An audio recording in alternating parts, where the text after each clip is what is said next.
আসসালামু আলাইকুম রহমতুল্লাহি ওয়া বারাকাতুহু। সবাইকে স্বাগত জানাচ্ছি কেমিস্ট্রি সিকিউ অ্যানালাইসিস ক্লাসে।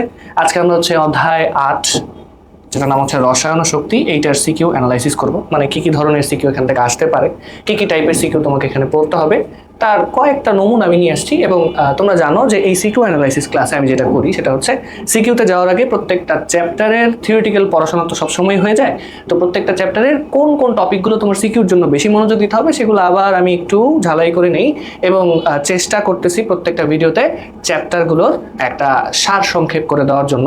তো আজকেরও তার তো কোনো ব্যতিক্রম থাকবে না। তো চলো আমরা শুরু করি। আগে দেখে নেই যে চ্যাপ্টারের বেসিক পার্টগুলো তোমাকে কোনগুলো পড়তে হবে। আচ্ছা, এটা একটু কপি করতে হবে, একটা কপি করে নেই।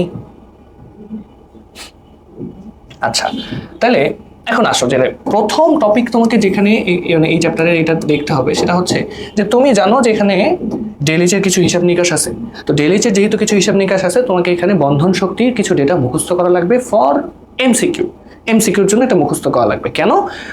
আগে এই বন্ধন শক্তিগুলো মুখস্থ করা লাগতো ফর সিকিউ অলসো, বাট এখন টিচাররা সিকিউতে এই বন্ধন শক্তির মানগুলো দিয়ে দেয়। তো তোমার কিছু কিছু বন্ধন শক্তির মান এমসিকিউর জন্য পড়লেই চলবে। তাহলে এখানে তোমাকে বেসিক্যালি বন্ধন শক্তির পার্টটা একটু পড়তে হবে। তাহলে এবার বন্ধন শক্তির পার্টটা যদি পড়ো, তাহলে টপিক হচ্ছে বন্ধন শক্তি।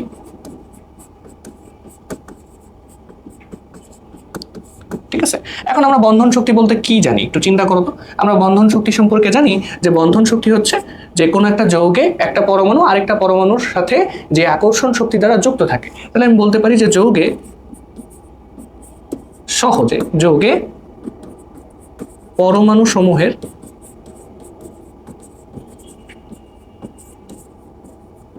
সমূহের কি বলতো মধ্যবর্তী আকর্ষণ শক্তি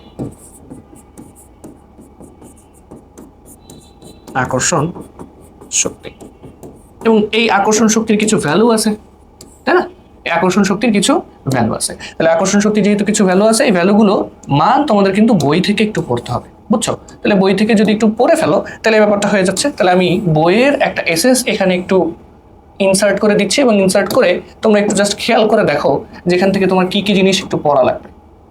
ঠিক আছে, আচ্ছা, হ্যাঁ এবার ঠিক আছে। তাহলে এইবার আসো বইয়ে দেখো যে তোমাদের বইয়ে এই যে চার্টটা আছে, এই চার্টটা তোমাকে একটু পড়তে হবে। তো এই চার্টটা একটু এসএস নিয়ে নিই আমি, যেটা হচ্ছে তারপরে বলে দিচ্ছে যে কোন কোনগুলো তোমাকে একটু আলাদাভাবে মনে রাখতে হবে এমসিকিউর জন্য। তাহলে এইটা তোমাকে এখান থেকে একটু পড়তে হবে।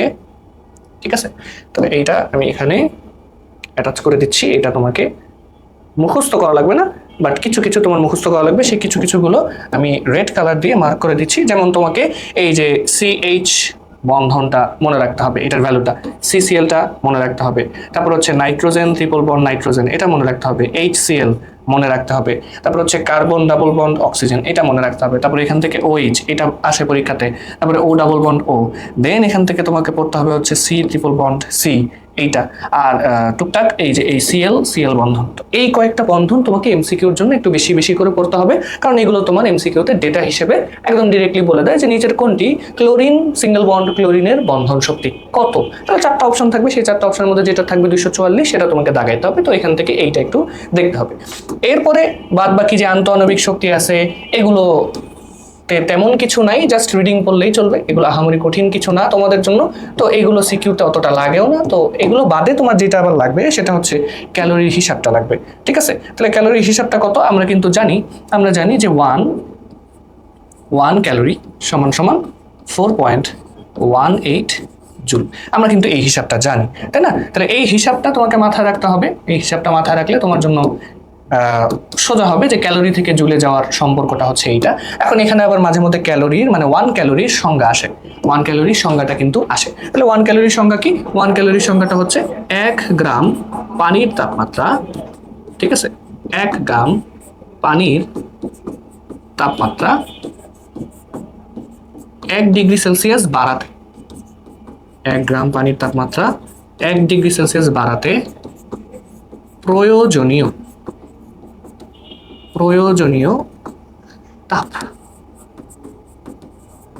তাপই হচ্ছে কত মোল না, সরি, 1 ক্যালোরি। তো তোমাকে এইটা মাথায় রাখতে হবে যে এখানে ক্যালোরির হিসাবটা বা ক্যালোরির সংখ্যাটা, ঠিক আছে? তো ক্যালোরির সংখ্যাটা তোমার যদি মাথায় থাকে, এখন জুলের সংখ্যাটা এখানে দরকার নেই, অতটা ইম্পর্টেন্ট না, এই কারণে দিচ্ছি না, বাট জুলের সংখ্যাটাও বইয়ে আছে, একটু সুন্দর মতো লিখে ফেলতে হবে, ঠিক আছে? একটু সুন্দর মতো তোমাদের এটা লিখে ফেলতে হবে, তাহলে আশা করি তোমরা পারবা।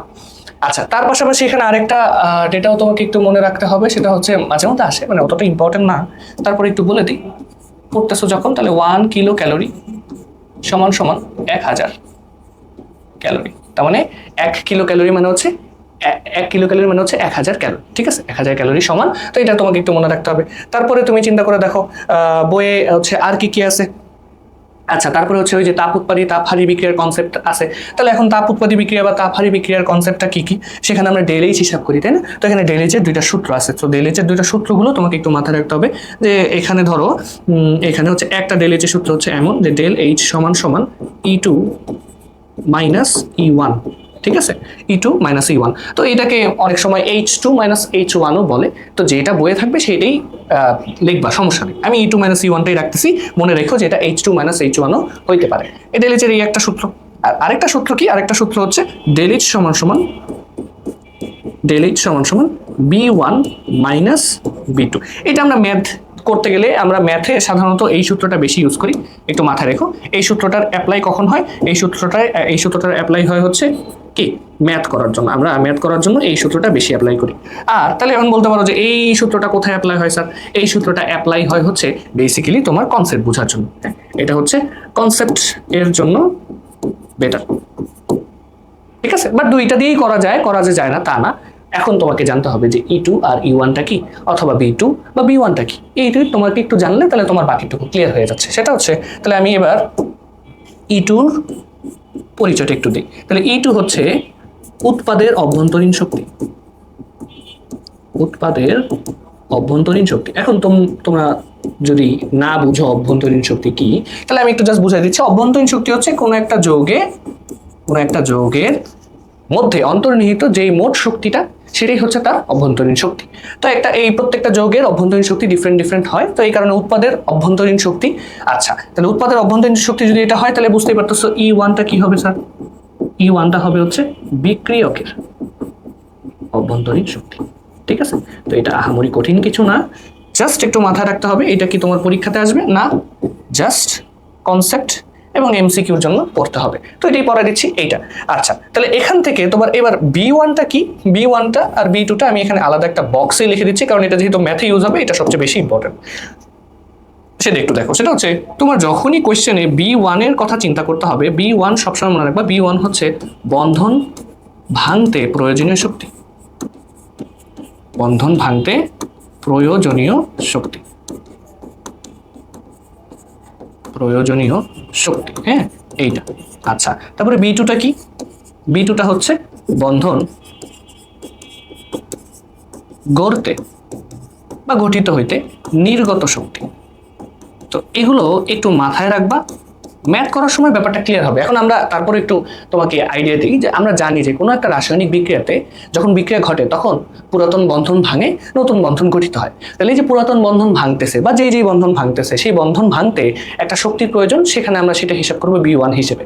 আবার যে নতুন বন্ধন তৈরি হইতেছে, তাহলে নতুন বন্ধন তৈরি হইতে গেলে শক্তি নির্গত হয়, শক্তি সিস্টেম থেকে নির্গত হয়। তাহলে ওই যে শক্তি যে নির্গত হচ্ছে, সেই শক্তি নির্গত হওয়ার পরিমাণটা হচ্ছে B2।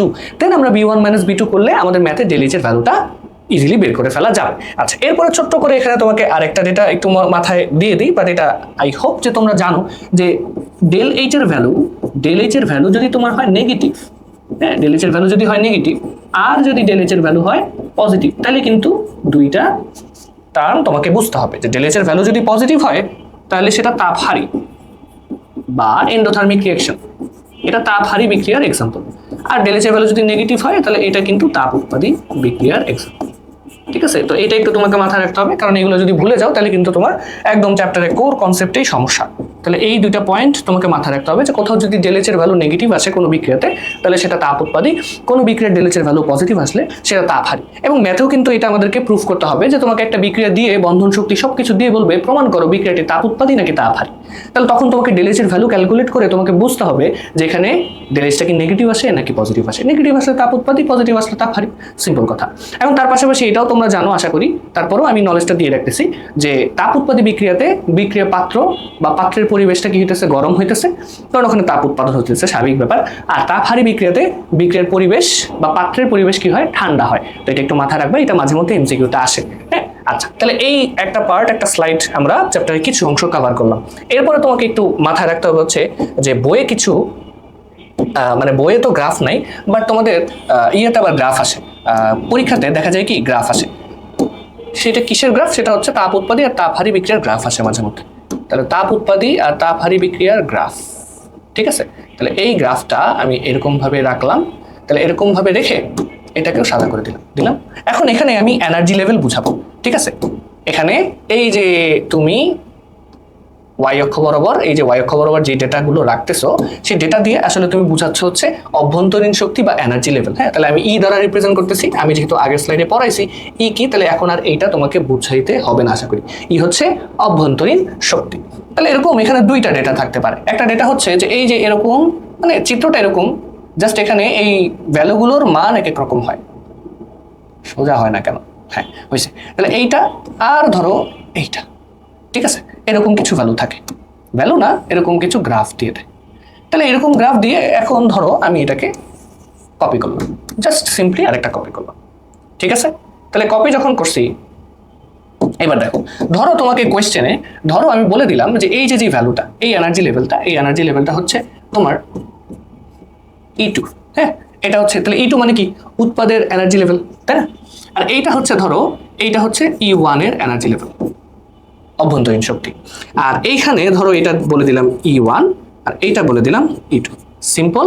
এই গ্রাফটা দিয়ে তোমাকে জিজ্ঞেস করতে পারে যে এখানে কোনটি তাপ উৎপাদী বিক্রিয়ার গ্রাফ আর কোনটি তাপহারী বিক্রিয়ার গ্রাফ। এখন তুমি চিন্তা করো যে ডেলএইচ এর ভ্যালু নির্ণয় করা যায় হচ্ছে, মানে এনার্জি ই দিয়ে, অভ্যন্তরীণ শক্তি দিয়ে নির্ণয় করতে গেলে কোন সূত্র? E2 minus E1।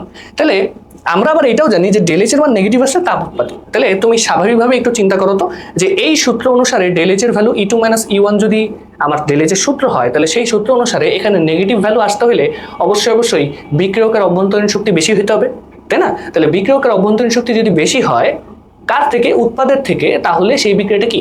তাপ উৎপাদী বিক্রিয়া। তাহলে এখানে এখন দেখতে হবে কোনটা বেশি। তাহলে এখন তুমি চিন্তা করো যে এই গ্রাফে E2 is greater than E1, তাই না? দেখো তো এই গ্রাফে আমি বলতে পারি না এটা?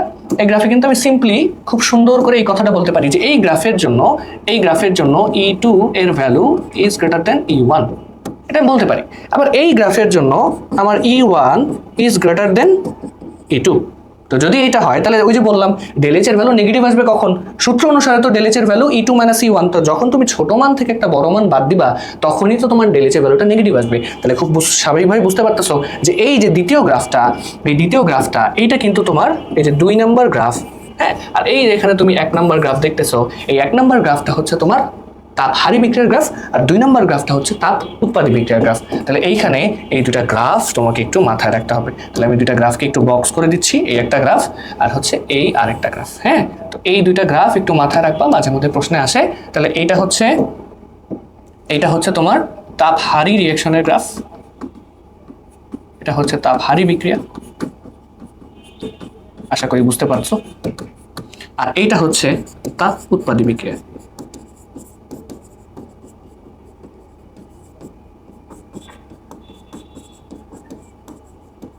ঠিক আছে, এগুলো নিয়ে কোনো সমস্যা থাকার কথা না। এরপরে তোমাকে যেটা দেখতে হবে এই চ্যাপ্টারে তোমার ওই যে জ্বালানির বিশুদ্ধতা, রাসায়নিক শক্তি, হ্যাঁ, এই সকল টপিক রিলেটেড কিছু প্রশ্ন আছে। তো ওগুলো থেকে মাঝে মধ্যে তোমার কি আসে বলো তো? মাঝে মধ্যে তোমার হচ্ছে অনুধাবনমূলক প্রশ্ন আসে। তো এবং সেই অনুধাবনমূলক প্রশ্নতে তোমার ওই যে ফটোকেমিক্যাল স্মোক অথবা গ্রিন হাউস ইফেক্ট, হ্যাঁ, এইগুলো প্রশ্ন আসে। তো আমাদের এই যে বইয়ে কিছু জ্বালানির বিশুদ্ধতার গুরুত্বর পার্টটাতে বা টিকাটাতে কিছু বিক্রিয়া দেওয়া আছে, এই বিক্রিয়াগুলো একটু ভালো মতো দেখতে হবে। তাহলে ওই বিক্রিয়াগুলো কি? বিক্রিয়াগুলো হচ্ছে আমরা জানি যে জীবাশ্ম জ্বালানি পোড়াইলে সেখান থেকে কার্বন ডাই অক্সাইড তৈরি হয়, এবং জীবাশ্ম জ্বালানিটাকে তুমি যদি ভালো মতো পিউরিফাই না করো তাহলে সেটাকে পোড়ানোর ফলে শুধু কার্বন ডাই অক্সাইড অথবা কার্বন মনোক্সাইড তৈরি হয় না, আরও অন্যান্য অধাতুর অক্সাইডও পাওয়া যায়। তো দেখা যায় কি জ্বালানি যদি তুমি ঠিকঠাক মতো অবিশুদ্ধ জ্বালানি পোড়াও তখন দেখা যায় কি প্রকৃতিতে এই যে sulphur die oxide, carbon die oxide, sulphur try oxide, তারপর হচ্ছে নাইট্রোজেন ডাই অক্সাইড, এগুলো বিমুক্ত হয়। তো এগুলো বিমুক্ত হইলে পরবর্তীতে কি কি সৃষ্টি করে, এগুলো হচ্ছে বাতাসের জলীয় বাষ্পের সাথে রিয়াকশন করে এগুলো হচ্ছে অ্যাসিড বৃষ্টির জন্য দায়ী কিছু বিষাক্ত পদার্থ বলা যাবে না, ক্ষয়কারী পদার্থ, যেটা হচ্ছে অ্যাসিড সৃষ্টি করে, এবং এগুলো কিন্তু পরবর্তীতে অ্যাসিড রেইন হিসেবে আমাদের ভূপৃষ্ঠে পড়ে, এবং আমাদের এটার কারণে নানা রকমের ক্ষতি হয়, এবং এগুলো নিয়ে কিন্তু চ্যাপ্টার 9-এও খুব ভালো রকমের পড়া আছে। তো আমরা চ্যাপ্টার 9-এ ওগুলো নিয়ে আবার পড়বো। জাস্ট আপাতত এখান থেকে একটু দেখে নাও যে এই যে কার্বন ডাই অক্সাইড মানে অবিশুদ্ধ জ্বালানি যখন তুমি পোড়াও তাহলে সেখান থেকে তো তুমি কার্বন ডাই অক্সাইড পাও। তাহলে এই যে কার্বন ডাই অক্সাইডের সাথে যখন তুমি পানির রিয়াকশন দাও সেখানে এক ধরনের রিয়াকশন হয়। তাহলে সেই রিয়াকশনটা কি? সেই রিয়াকশনটা হচ্ছে এখানে খুব সিম্পলি দেখা যাচ্ছে যেখানে কার্বনিক অ্যাসিড সৃষ্টি হবে। এখানে কি সৃষ্টি হবে? Carbonic acid. তাহলে কার্বনিক অ্যাসিডের সংকেত হচ্ছে H2CO3, এটা সৃষ্টি হয়। আচ্ছা, ভালো কথা। এখন সালফার ডাইঅক্সাইডও তো বাতাসে থাকে, মানে জ্বালানি অবিশুদ্ধ জ্বালানি পড়লে সেখান থেকে এটাও পাওয়া যায়। তো দেখা যায় কি সালফার ডাইঅক্সাইড বাতাসের জলীয় বাষ্পের সাথে রিয়াকশন করে তোমার এখানে যেটা পাও সেটা হচ্ছে সালফিউরাস অ্যাসিড, এটা পাওয়া যায়। তাহলে এখানে কি পাবা? এখানে হচ্ছে সালফিউরাস অ্যাসিড। অ্যাসিডগুলোর নাম কিন্তু মাথায় রাখো, হ্যাঁ, এটা সালফিউরাস অ্যাসিড। আচ্ছা, আবার এই সালফার ডাইঅক্সাইড অক্সিজেনের সাথে রিয়াকশন করে তোমার এখানে সালফার ট্রাইঅক্সাইডও তৈরি করতে পারে, কারণ বাতাসে তো অক্সিজেনও আছে, তাই না? আচ্ছা, তাহলে অক্সিজেন যদি থাকে তাহলে এখানে সালফার ট্রাইঅক্সাইড হবে।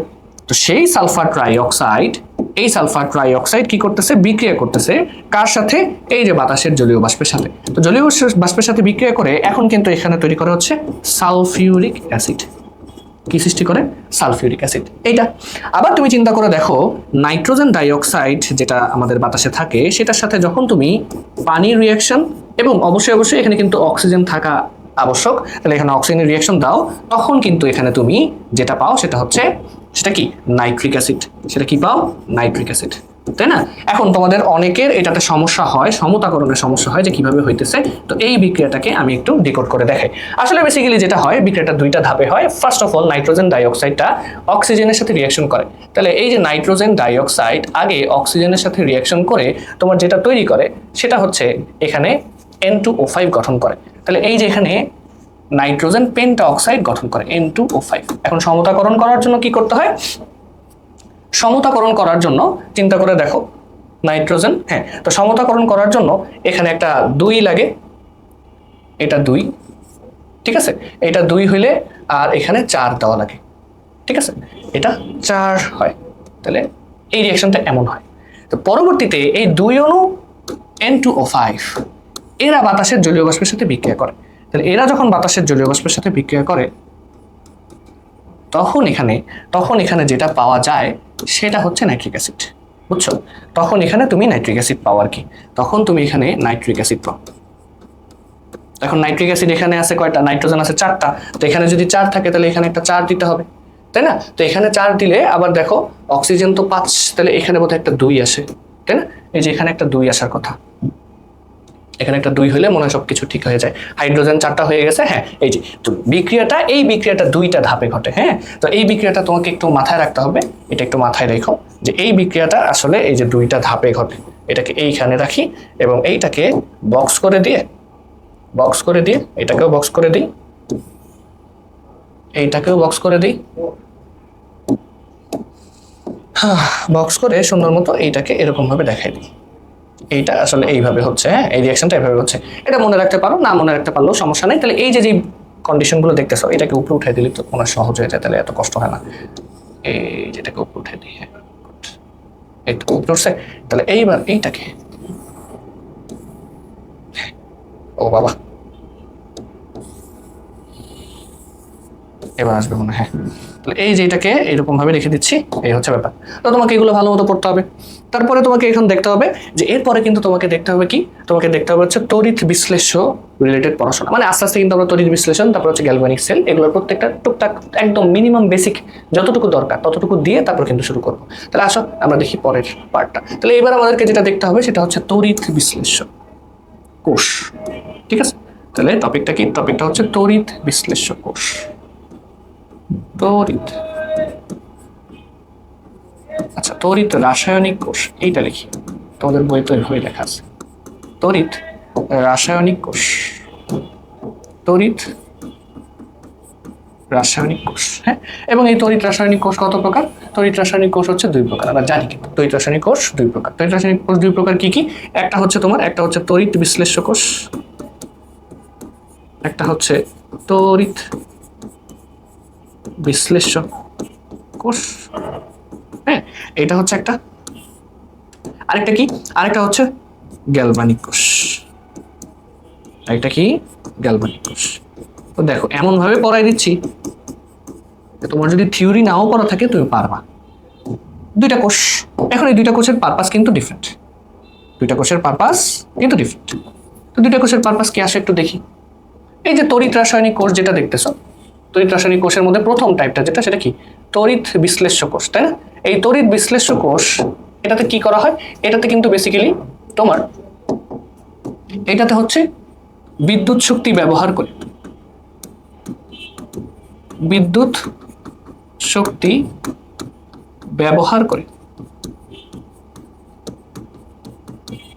বিদ্যুৎ শক্তি ব্যবহার করে রাসায়নিক বিক্রিয়া সংঘটিত করানো হয় বা রাসায়নিক বিক্রিয়া হয়, রাসায়নিক বিক্রিয়া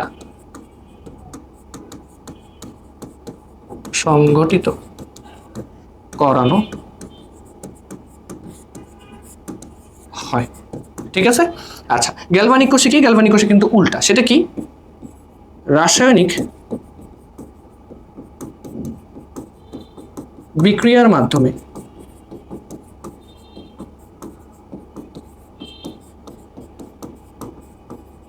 রাসায়নিক বিক্রিয়ার মাধ্যমে কি করানো হয় বলতো?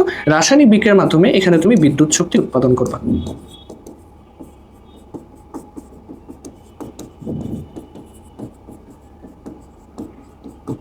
উৎপাদন করা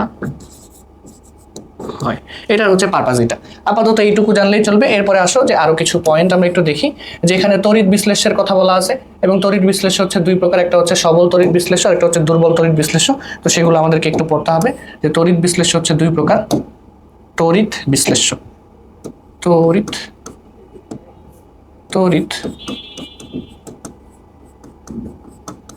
বিশ্লেষ্য, তাই না?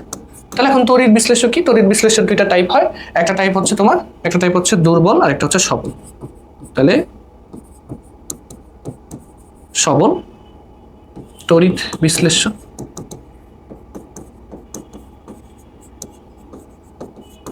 আর আরেকটা হচ্ছে কি? দুর্বল তড়িৎ বিশ্লেষ্য, তাই না? এইটা।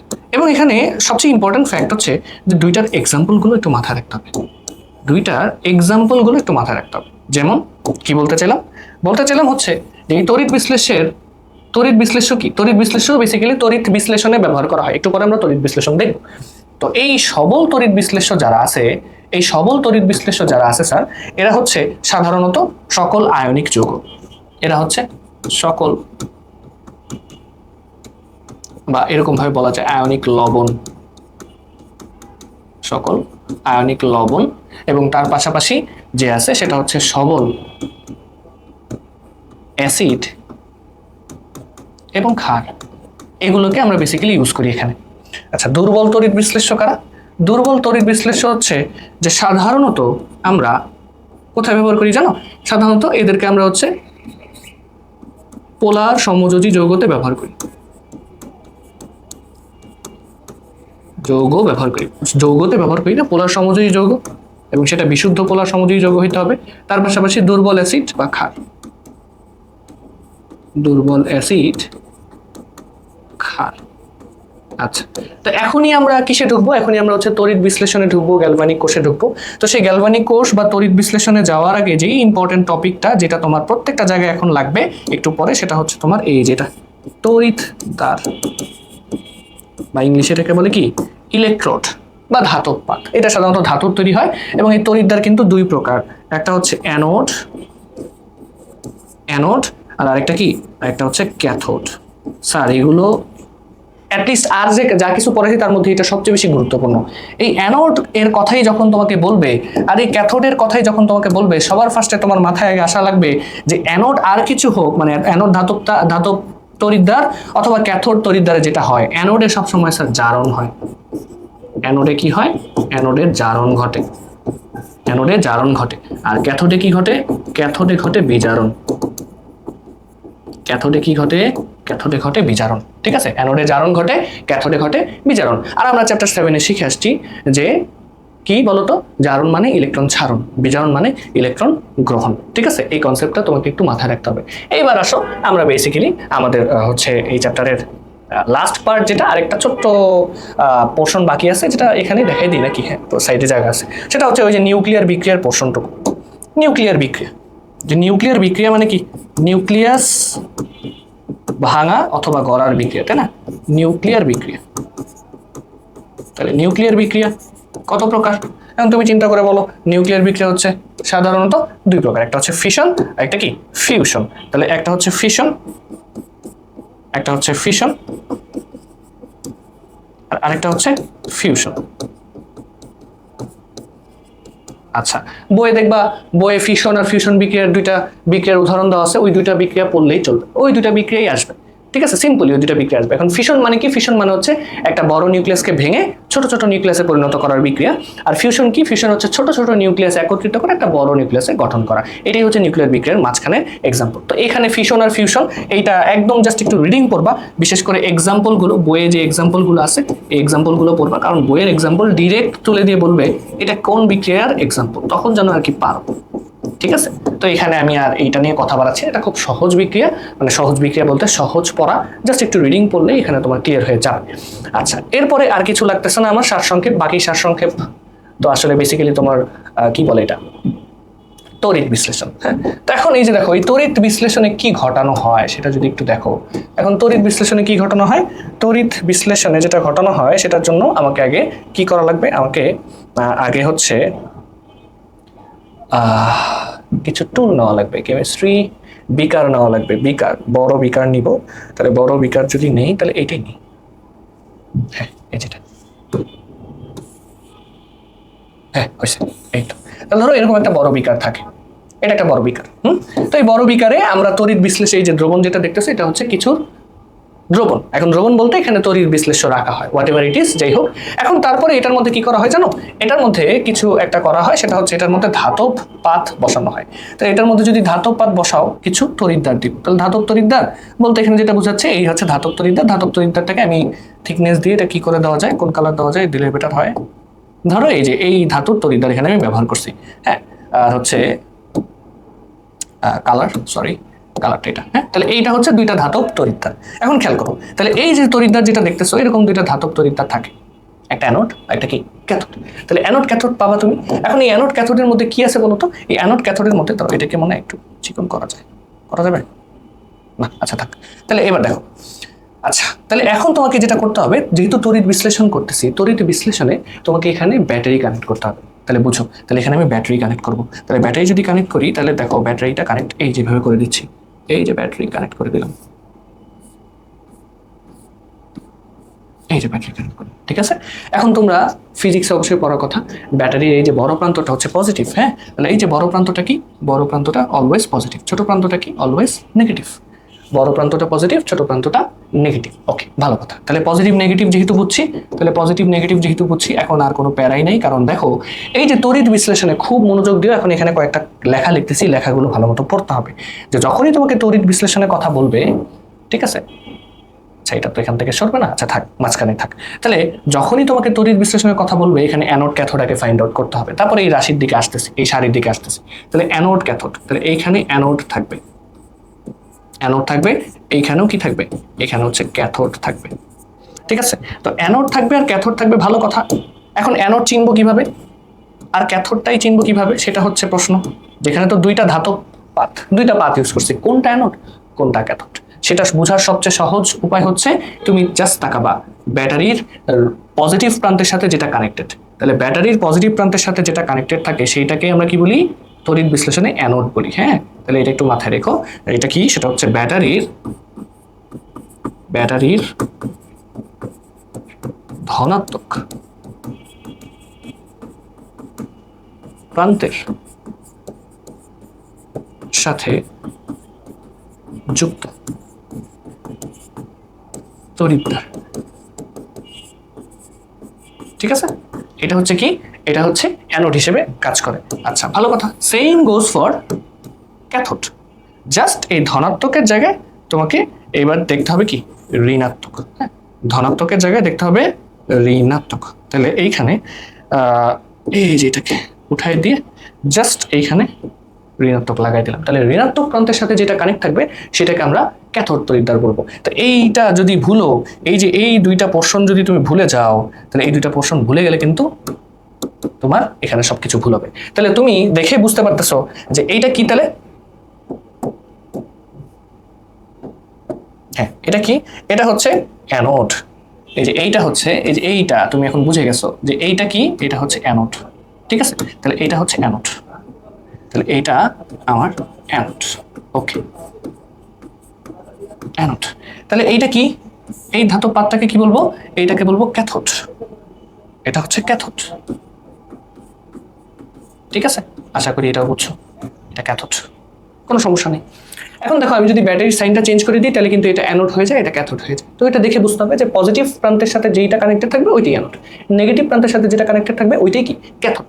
কিসের জন্য, তড়িৎ বিশ্লেষণের জন্য। ঠিক আছে, আচ্ছা এখন যে ঘটনাটা ঘটবে এখানে তো কিছু সলিউশন থাকবে। এখন এই সলিউশনে ক্যাটায়ন থাকে আর অ্যানায়ন থাকে, তাই না?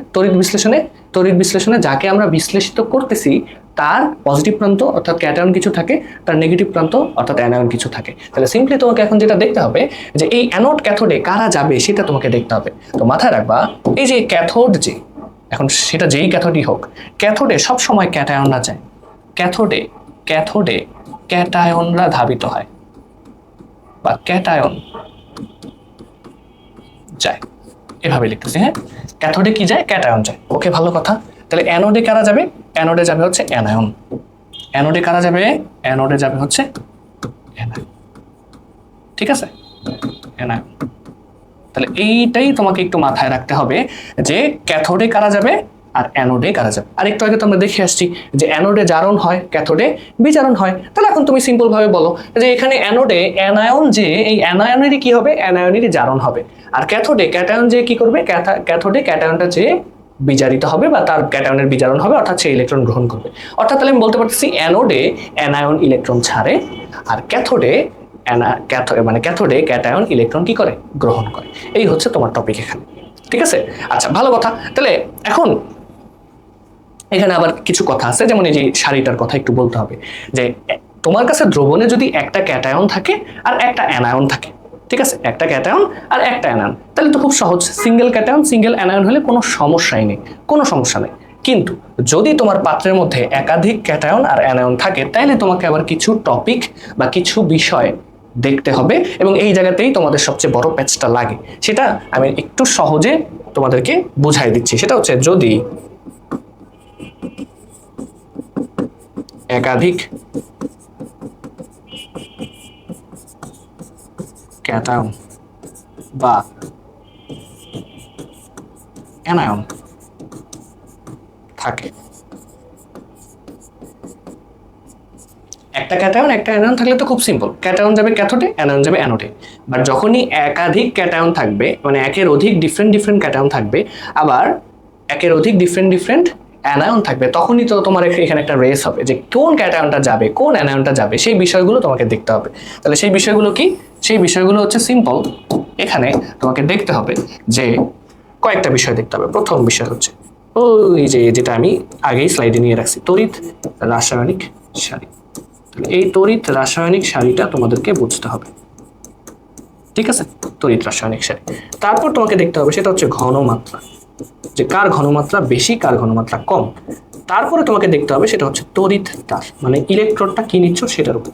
তো আরো ক্লিয়ার করে দেই যে তোমাদের এসএসসিতে এই তড়িৎদ্বার নিয়ে তেমন কোনো কিছু কথা বলা নাই, ডিরেক্টলি দেখবা বইয়ে লেখাই আছে যে তড়িৎদ্বার এখানে এমন কিছুই ফিক্স করা হয় যেটা সাধারণত নিষ্ক্রিয়, মানে পুরো প্রসেসের উপর তড়িৎদ্বারে কোনো ইফেক্ট নাই।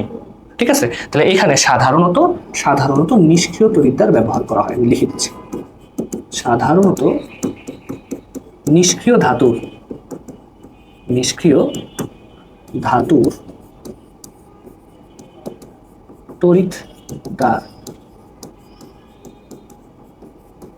ব্যবহার করা হয়। এখানে এটাই করা হবে, ঠিক আছে, এটা করা হয়। এখন কথা হচ্ছে এই সারিটার দিকে একটু আসি। এই সারিতে তোমাকে কি দেখতে হবে? এই সারিতে দেখো ক্যাটায়নের একটা লিস্ট আছে, অ্যানায়নের একটা লিস্ট আছে, তাই না? এখন ধরো তোমার কাছে যদি মাল্টিপল ক্যাটায়ন থাকে, সে ফর এক্সাম্পল তোমার কাছে পটাশিয়াম আছে, তোমার কাছে কি আছে? পটাশিয়াম আছে। আবার তোমার কাছে আছে হচ্ছে পটাশিয়াম আছে, আবার তোমার কাছে ধরো সোডিয়াম আছে, মানে একই দ্রবণে পটাশিয়াম আয়ন আছে, সোডিয়াম আয়ন আছে। তাহলে এখন প্রশ্ন আসে যে কোন ক্যাটায়নটা যে চার্জ মুক্ত হবে, মানে কোন ক্যাটায়নটা যে ইলেকট্রন রিসিভ করবে, সেটাই তোমাকে এখান থেকে এই সারিটা বলে দিবে। এবং সেটা তোমাকে বলে দিবে, সেটা হচ্ছে তুমি এভাবে মনে রাখবা সহজে।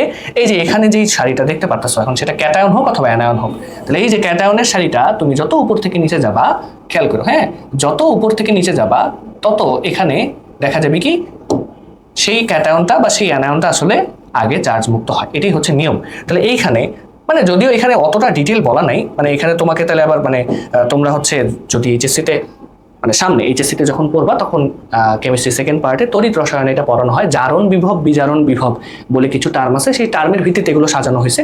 বাট ওগুলো নিয়ে বুঝাইতে গেলে আপাতত ক্লাসটা অনেক দীর্ঘায়িত হয়ে যাবে। আর এই টপিকগুলো সাধারণত তোমাদের লেভেলের টপিক না, এসএসসি একাডেমিকের জন্য না। তো এইগুলো নিয়ে আপাতত বলে তোমার মাথা নষ্ট আমি করতে চাইতেছি না। সহজে বুঝো যে এই যে কোন ক্যাটায়নটা আগে যাবে অথবা কোন অ্যানায়নটা আগে যাবে সেটা ডিসাইড করবে এই সারিটা। এই সারিটা সেটা হচ্ছে এই যে দেখো সারিটা, এখন সেটা কি নিচের দিকে দিছি। নিচের দিকে মানে কি? নিচের দিকে মানে হচ্ছে যেই ক্যাটায়নটা সবচেয়ে নিচে থাকবে সেটাই আগে যাবে, অথবা যেই অ্যানায়নটা সবচেয়ে নিচে থাকবে সেটাই আগে যাবে। তার মানে তোমার কাছে একটু আগে আমি যেটা বললাম যে পটাশিয়াম অথবা সোডিয়াম, এই দুইজনের মধ্যে কোন ক্যাটায়নটা আগে যাবে? অ্যান্সার ইজ সোডিয়াম, ঠিক আছে। আচ্ছা, তোমার কাছে যদি নাইট্রেট আয়ন থাকে, তোমার কাছে যদি OH আয়ন থাকে, তাহলে কোন অ্যানায়নটা আগে যাবে? OH ion. আশা করি তুমি বুঝতে পারছো। তাহলে ঘটনাটাই হচ্ছে এটা। তাহলে এখানে আমি একটু লিখে দিচ্ছি যে যেই ক্যাটায়নটা বা যেই অ্যানায়নটা সবচেয়ে নিচে থাকবে সেটাই আগে জারিত অথবা বিজারিত হবে। অ্যানায়ন হলে জারিত হবে, ক্যাটায়ন হলে বিজারিত হবে। এক কথায় লিখে দিচ্ছি, সহজ কথা। হ্যাঁ, এটা প্যাচ লাগাও না, প্যাচ লাগালে কিন্তু সব জায়গাতেই প্যাচ লাগবে। তাহলে এখানে আমি সহজ করে লিখে দিচ্ছি যে এই যে নিচের দিকের লাইনটা আসলে অ্যারোটা দিয়ে যা বোঝাচ্ছে সেটা হচ্ছে যে ক্যাটায়ন বা অ্যানায়ন সবচেয়ে নিচে থাকবে, যেই ক্যাটায়ন অথবা যেই অ্যানায়নটা সবচেয়ে নিচে থাকবে সেটাই আগে জারিত বা বিজারিত হবে, ঠিক আছে। সেটা আগে জারিত বা বিজারিত হবে। এরপর আসো ঘনমাত্রা। ঘনমাত্রা মানে কি? ঘনমাত্রা মানে হচ্ছে পরিমাণ। ঘনমাত্রা মানে হচ্ছে পরিমাণ। এখন এই পরিমাণটা কি? পরিমাণটা হচ্ছে ধরো তোমার কাছে একাধিক ক্যাটায়ন একাধিক অ্যানায়ন আছে এবং সেই একাধিক ক্যাটায়ন আর একাধিক অ্যানায়নের মধ্যে কোনো একটার পরিমাণ বেশি, তাহলে আবার এখানে যার পরিমাণ বেশি সে আবার আগে যাবে। সিম্পল কথা। এখানে আরো কিছু প্যাচ আছে। প্যাচটা হচ্ছে আমি এই যে প্যাচটা ভাঙাই দিচ্ছি, কারণ আমি অত মানে ডিপে যাচ্ছি না, সহজে মনে রাখার জন্য কিভাবে সলভ করতে পারবো সহজে। এই ঘনমাত্রাটা প্রায়োরিটি লিস্টে আগে থাকে অ্যানায়নের ক্ষেত্রে, ঠিক আছে। অ্যানায়নের ক্ষেত্রে বেশি প্রযোজ্য, অ্যানায়নের ক্ষেত্রে বেশি প্রযোজ্য। যদিও এখানে এই লাইনটার কোনো ভ্যালু নাই, মানে এখানে এটা বুঝাইতে হলে তোমাকে জারণ বিভব বিজারণ বিভব বুঝাইতে হবে। তো আপাতত তুমি জাস্ট এইভাবে মনে রাখো যে অ্যানায়নের ক্ষেত্রে ঘনমাত্রার প্রায়োরিটিটা বেশি। অ্যানায়নের ক্ষেত্রে ঘনমাত্রার প্রায়োরিটিটা বেশি, কারণ অ্যানায়নগুলোর মধ্যে জারণ বিভবের পার্থক্য খুব বেশি হয় না। সরি, অ্যানায়নের ক্ষেত্রে হ্যাঁ, অ্যানায়নের ক্ষেত্রে জারণ বিভবের পার্থক্য খুব বেশি হয় না, কিন্তু ক্যাটায়নের ক্ষেত্রে দেখা যায় কি বিজারণ বিভবের পার্থক্য অনেক বেশি থাকে। তো বিজারণ বিভবের পার্থক্য যখন অনেক বেশি থাকে তখন স্বাভাবিকভাবে ঘনমাত্রা কোনো ইস্যুই হয় না। তো এই জন্যই আমি সহজে ওইটা বোঝানোর জন্য তোমাকে লিখে দিচ্ছি যে তড়িৎ রাসায়নিক সারির কথা যখন আসবে, এই সারিটা তুমি আমলে নিবা কার জন্য? ক্যাটায়নের জন্য। তাহলে এটা হচ্ছে ক্যাটায়নের জন্য বেশি প্রযোজ্য। এটা হচ্ছে ক্যাটায়নের ক্ষেত্রে, হ্যাঁ এই যে আমি এই যে এগুলো, হ্যাঁ এটা আমি এখানে লিখে দিচ্ছি যে ক্যাটায়নের ক্ষেত্রে এটা বেশি প্রযোজ্য। এটা মাথায় রাখবা। তাহলে এবার আসো আমরা একটু দেখি যে কিভাবে আসলে তারা বলতে চাইছে যে এই তড়িৎ বিশ্লেষণটা কিভাবে করে। আমি দুইটা তড়িৎ বিশ্লেষণ একই স্লাইডে রাখতেছি, দেখবা ব্যাপারটা ক্লিয়ার হয়ে যাবে। তাহলে তুমি বুঝতে পারবা যে কখন তুমি কোনটা ব্যবহার করবা। সেটা হচ্ছে ধরো আমি এখানে একটা ব্ল্যাক স্লাইড নেই, ঠিক আছে। এখানে আরেকটা ব্ল্যাক স্লাইড নিই, এটাকে কপি করলাম, কপি করে সব কিছু মুছে দিব জাস্ট এই পাত্রটার বাদে। ঠিক আছে, তাহলে এই পাত্রটা, এই যে অ্যানোড ক্যাথোড এগুলো থাক, অ্যানোড ক্যাথোড এগুলো থাক, কারণ ক্যাথোড কোনটা অ্যানোড কোনটা সেগুলো তো তোমাকে বুঝতে হবে। ঠিক আছে, এই তো এইগুলো আপাতত আমি ডিলিট করে দিলাম, জাস্ট এটা থাক। তাহলে এখন আমি কিসের তড়িৎ বিশ্লেষণ করতে চাচ্ছি, তাহলে এইটাকে তড়িৎ বিশ্লেষণ করতে চাচ্ছি। ধরো এটাকে আরেকটা কপি করি, দুইটা দেখাবো তো, সে দুইটাই একটু দেখে নাও। সেটা হচ্ছে ধরো তোমাকে এখানে আমি বললাম গলিত সোডিয়াম ক্লোরাইড, গলিত NaCl, তার মানে তুমি যে সলিউশনটা নিছো সেই সলিউশনটা আসলে কি, সেই সলিউশনটা হচ্ছে গলিত NaCl। সেই সলিউশনটা কি স্যার, এই সলিউশনটা হচ্ছে গলিত NaCl। তো তুমি যেগুলো নিছো, ঠিক আছে, এটা নিছো, এই সলিউশনটা এখানে আছে। তাহলে এবার তুমি আমাকে বলো NaCl যখনই তুমি গলিত নিছো, গলিত মানে কি এখানে কোনো পানির কণা নাই, আছে পানির কণা নাই। তো এটাকে যখনই তুমি ব্যাটারির সাথে কানেক্ট করবা এবং ব্যাটারিটা যখন অন করে দিবা, তখনই এই সোডিয়াম ক্লোরাইডটা দুইটা ভাগে ভাগ হয়ে যাবে, একটা হচ্ছে Na+, আর একটা হচ্ছে Cl-। এইটুকু তো তোমরা জানো। তাহলে খেয়াল করে দেখো, তাহলে তুমি এখানে অসংখ্য Na+ পাবা, অসংখ্য Na+ পাবা, অসংখ্য Cl- পাবা, Cl-, হ্যাঁ, Na+, আমি জাস্ট দুইটা করে দিলাম আর কি। হ্যাঁ, ধরো এখানে তুমি আবার Cl- দিলা, এখানে তুমি আবার সোডিয়াম প্লাস দিলা, তো দিলা এরকম অসংখ্য sodium plus chloride minus ion আছে, ক্লোরাইড আয়ন আছে আর কি, সোডিয়াম আয়ন আর ক্লোরাইড আয়ন আছে। আচ্ছা, ভালো কথা। তাহলে এখন যদি এটা হয়, তাহলে একটাই ক্যাটায়ন একটাই অ্যানায়ন, কোনো জোর ঝামেলা নাই, কোনো কিছু দেখাও লাগবে না। তাহলে ক্যাটায়নটা যাবে ক্যাথোডে, অ্যানায়নটা যাবে অ্যানোডে। তাহলে এখন দেখো রিঅ্যাকশন তো খুব সিম্পল। তাহলে এই যে ক্যাটায়নটা, হ্যাঁ, এই যে খেয়াল করো, এই যে ক্যাটায়নটা ক্যাথোডের দিকে যাবে, তাহলে এই যে ক্যাটায়নটা ক্যাথোডের দিকে যাবে। হ্যাঁ, আচ্ছা, আবার এই অ্যানায়নটা, যে কোনো একটা অ্যানায়নকে আমি দেখাই দিলাম, এই অ্যানায়নটা কোথায় যাচ্ছে, এই অ্যানায়নটা যাচ্ছে হচ্ছে অ্যানোডে, এই অ্যানায়নটা যাচ্ছে কোথায়, অ্যানোডে। এই ঘটনাটাই হচ্ছে। আচ্ছা, তাহলে ঘটনাটা দেখো, তাহলে এখন দুইটা রিঅ্যাকশন হবে, একটা অ্যানোড রিঅ্যাকশন আর একটা কি ক্যাথোড রিঅ্যাকশন। তাহলে এখন সেটা একটু দেখো যে অ্যানোড রিঅ্যাকশনটা কি, এখানে অ্যানোড রিঅ্যাকশনটা কি হবে। তাহলে দেখো অ্যানোড রিঅ্যাকশন, তাহলে অ্যানোড রিঅ্যাকশন, অ্যানোডে কে যায়, অ্যানায়ন, তাই না? তাহলে অ্যানোডে যেহেতু অ্যানায়ন যাচ্ছে, তাহলে অ্যানায়নটা হচ্ছে ক্লোরাইড, তাই না, Cl-।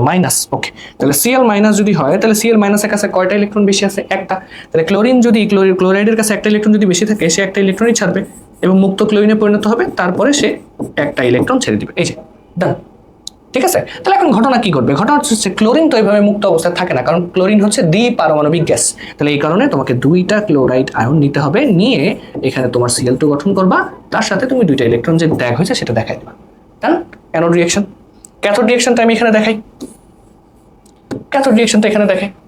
তাহলে ক্যাথোড, দাঁড়াও, অ্যানোড রিঅ্যাকশনটা এই পাশে রাখি, তাহলে সুবিধা হবে। অ্যানোডের পাশে অ্যানোড রিঅ্যাকশন, ক্যাথোডের পাশে ক্যাথোড রিঅ্যাকশন। আর এই যে গলিত সোডিয়াম ক্লোরাইড মানে যে এটা তো তুমি বুঝতেই পারতেছো, ঠিক আছে।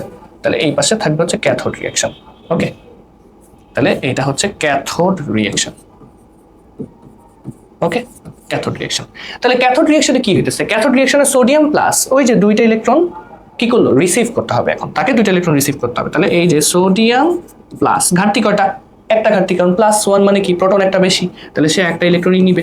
তো একটা ইলেকট্রন নিয়ে এখানে সোডিয়াম মুক্ত সোডিয়ামে পরিণত হইলো, তাই না? তাহলে এখানে দুইটা সোডিয়াম আয়ন দুইটা ইলেকট্রন নিয়ে দুইটা মুক্ত সোডিয়ামে পরিণত হবে। এইটুকুই তোমার কথা।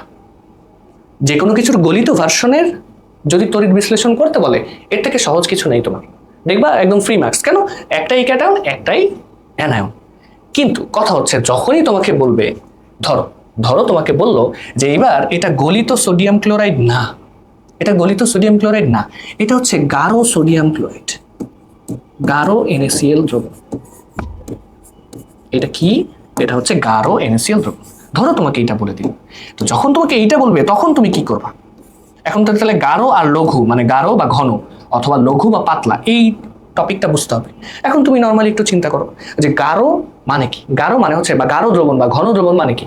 ঘন দ্রবণ মানে হচ্ছে যে দ্রবটা বেশি দ্রাবকটা কম, তার মানে দ্রব বেশি পানি কম, সিম্পল কথা, দ্রব বেশি পানি কম। আর পাতলা মানে কি, পাতলা মানে হচ্ছে পানি বেশি দ্রব কম, এই তো কনসেপ্ট। তাহলে এই যে গাঢ় NaCl দ্রবণ, এইটাকে যদি তুমি বিয়োজিত করো স্যার, এইটাকে তুমি যদি বিয়োজিত করো, তাহলে তুমি এখানে কি দেখবা বলো তো? এখানে NaCl কে বিয়োজিত করলে তুমি কি পাইতেছো, NaCl কে বিয়োজিত করলে তুমি এখানে পাবা হচ্ছে Na+ আর হচ্ছে Cl-, এটা পাবা, এটা নিয়ে কোনো সমস্যা নাই।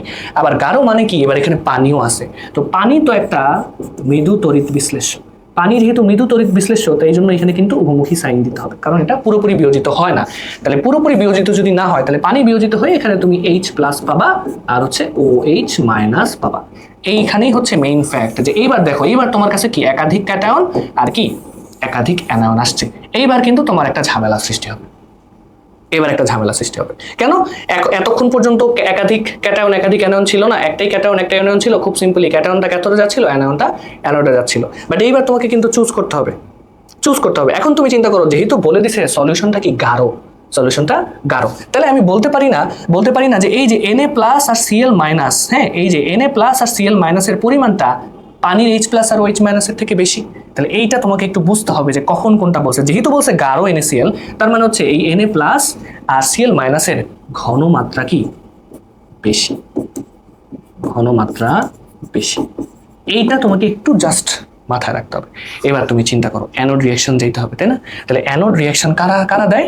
অ্যানোড রিঅ্যাকশন কারা দেয়? অ্যানোড রিঅ্যাকশন অ্যানায়নরা দেয়। তাহলে এবার দেখো অ্যানোড রিঅ্যাকশন লিখতেছি, তো মনোযোগ দিও। হ্যাঁ, এইখানেই হচ্ছে সবচেয়ে ফান পার্ট, অথবা বলতে পারো সবচেয়ে পেইনফুল পার্ট।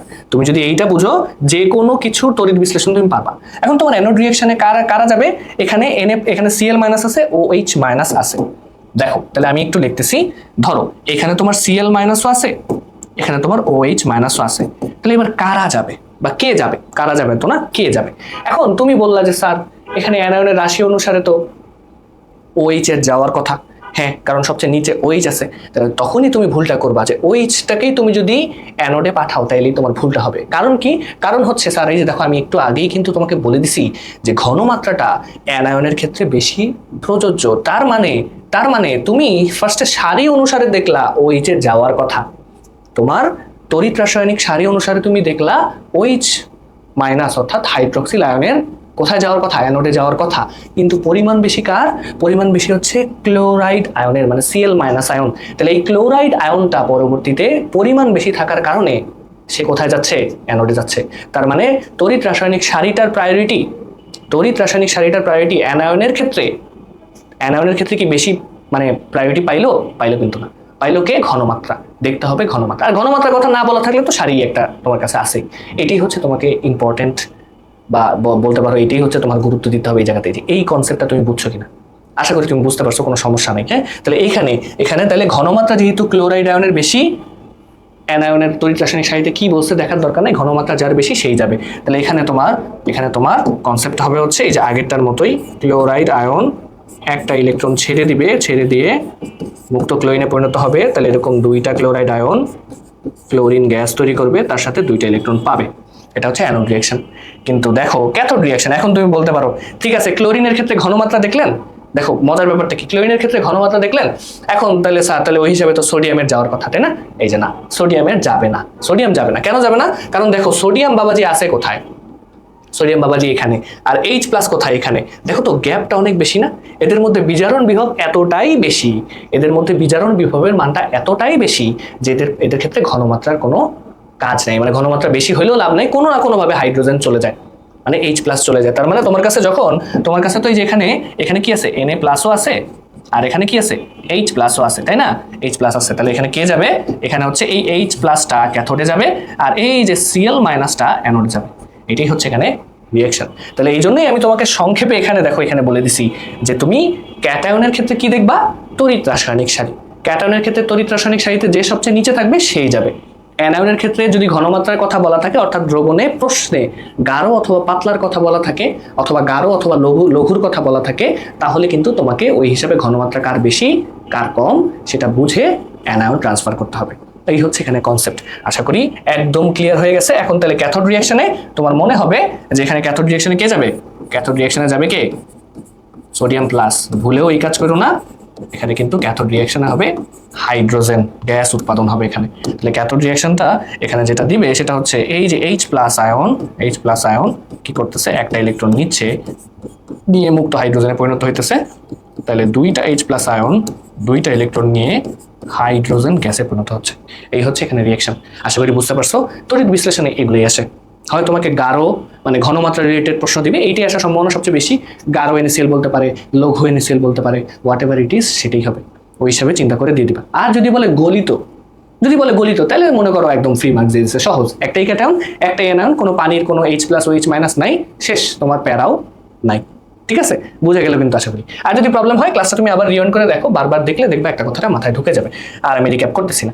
দেখো তাহলে এই যে তড়িৎ বিশ্লেষণ কিন্তু ডান ডান। এরপরে আমাদেরকে যেটা দেখতে হবে সেটা হচ্ছে গ্যালভানিক কোষ। এখন এই যে এইখানে দেখো তড়িৎ বিশ্লেষণে অ্যানোড ক্যাথোডটা কেন আমি অতটা ইম্পর্টেন্স দিয়ে পড়াইছি জানো? কারণ এখানে এসে আমরা একটা ভুল করি। ভুলটা কি? ভুলটা হচ্ছে আমরা বুঝে নেই যে তাহলে অ্যানোড মানে হচ্ছে সবসময় পজিটিভ, ক্যাথোড মানে হচ্ছে সবসময় নেগেটিভ। আসলে না, এই গ্যালভানিক কোষে আবার অ্যানোডটা নেগেটিভ, ক্যাথোডটা পজিটিভ। হ্যাঁ, তাহলে সেটা কি? সেটার জন্য আমাদেরকে আবার একটু কি নিতে হবে বলতো? ওই যে পাত্র নিতে হবে। তাহলে তুল, কেমিস্ট্রি, বিকার নিব। এই যে ধরো বিকার নিলাম, তাহলে এই একটা বিকার এখানে একটা রাখলাম, তাহলে দেখো বুঝো এই একটা বিকার, এটাকে কপি করে আর একটা নিলাম। হ্যাঁ, এরকম দুইটা বিকার। ঠিক আছে, দুইটা বিকার। ওকে, আচ্ছা, তারপরে তারপরে এটাকে একটু লক করে দিতে হবে, যা দেখতেছি সেটা হচ্ছে লক। হ্যাঁ, তারপরে লিখতে পারবো। এরপরে তোমাকে যেটা দেখতে হবে, এখানে আমি ইউ আকৃতির ইউটিউব দেখছি, এখানে ইউটিউবটাকে সরাই ফেলা যাবে না? হ্যাঁ, কি হলো? আচ্ছা, যাই হোক, সমস্যা নেই। ইউ আকৃতির নল, এটাকে কি, আচ্ছা যাই হোক, আমার ইউ আকৃতির নল হইলেই হবে। আচ্ছা, তাহলে যেহেতু কানেক্ট করতে হবে, আমি জাস্ট একটু চিত্রটা কি, হ্যাঁ এই চিত্রটা কিন্তু আঁকতে হবে। হ্যাঁ, কই গেল এটাকে? হ্যাঁ, এটাকে একটু আনলক করি।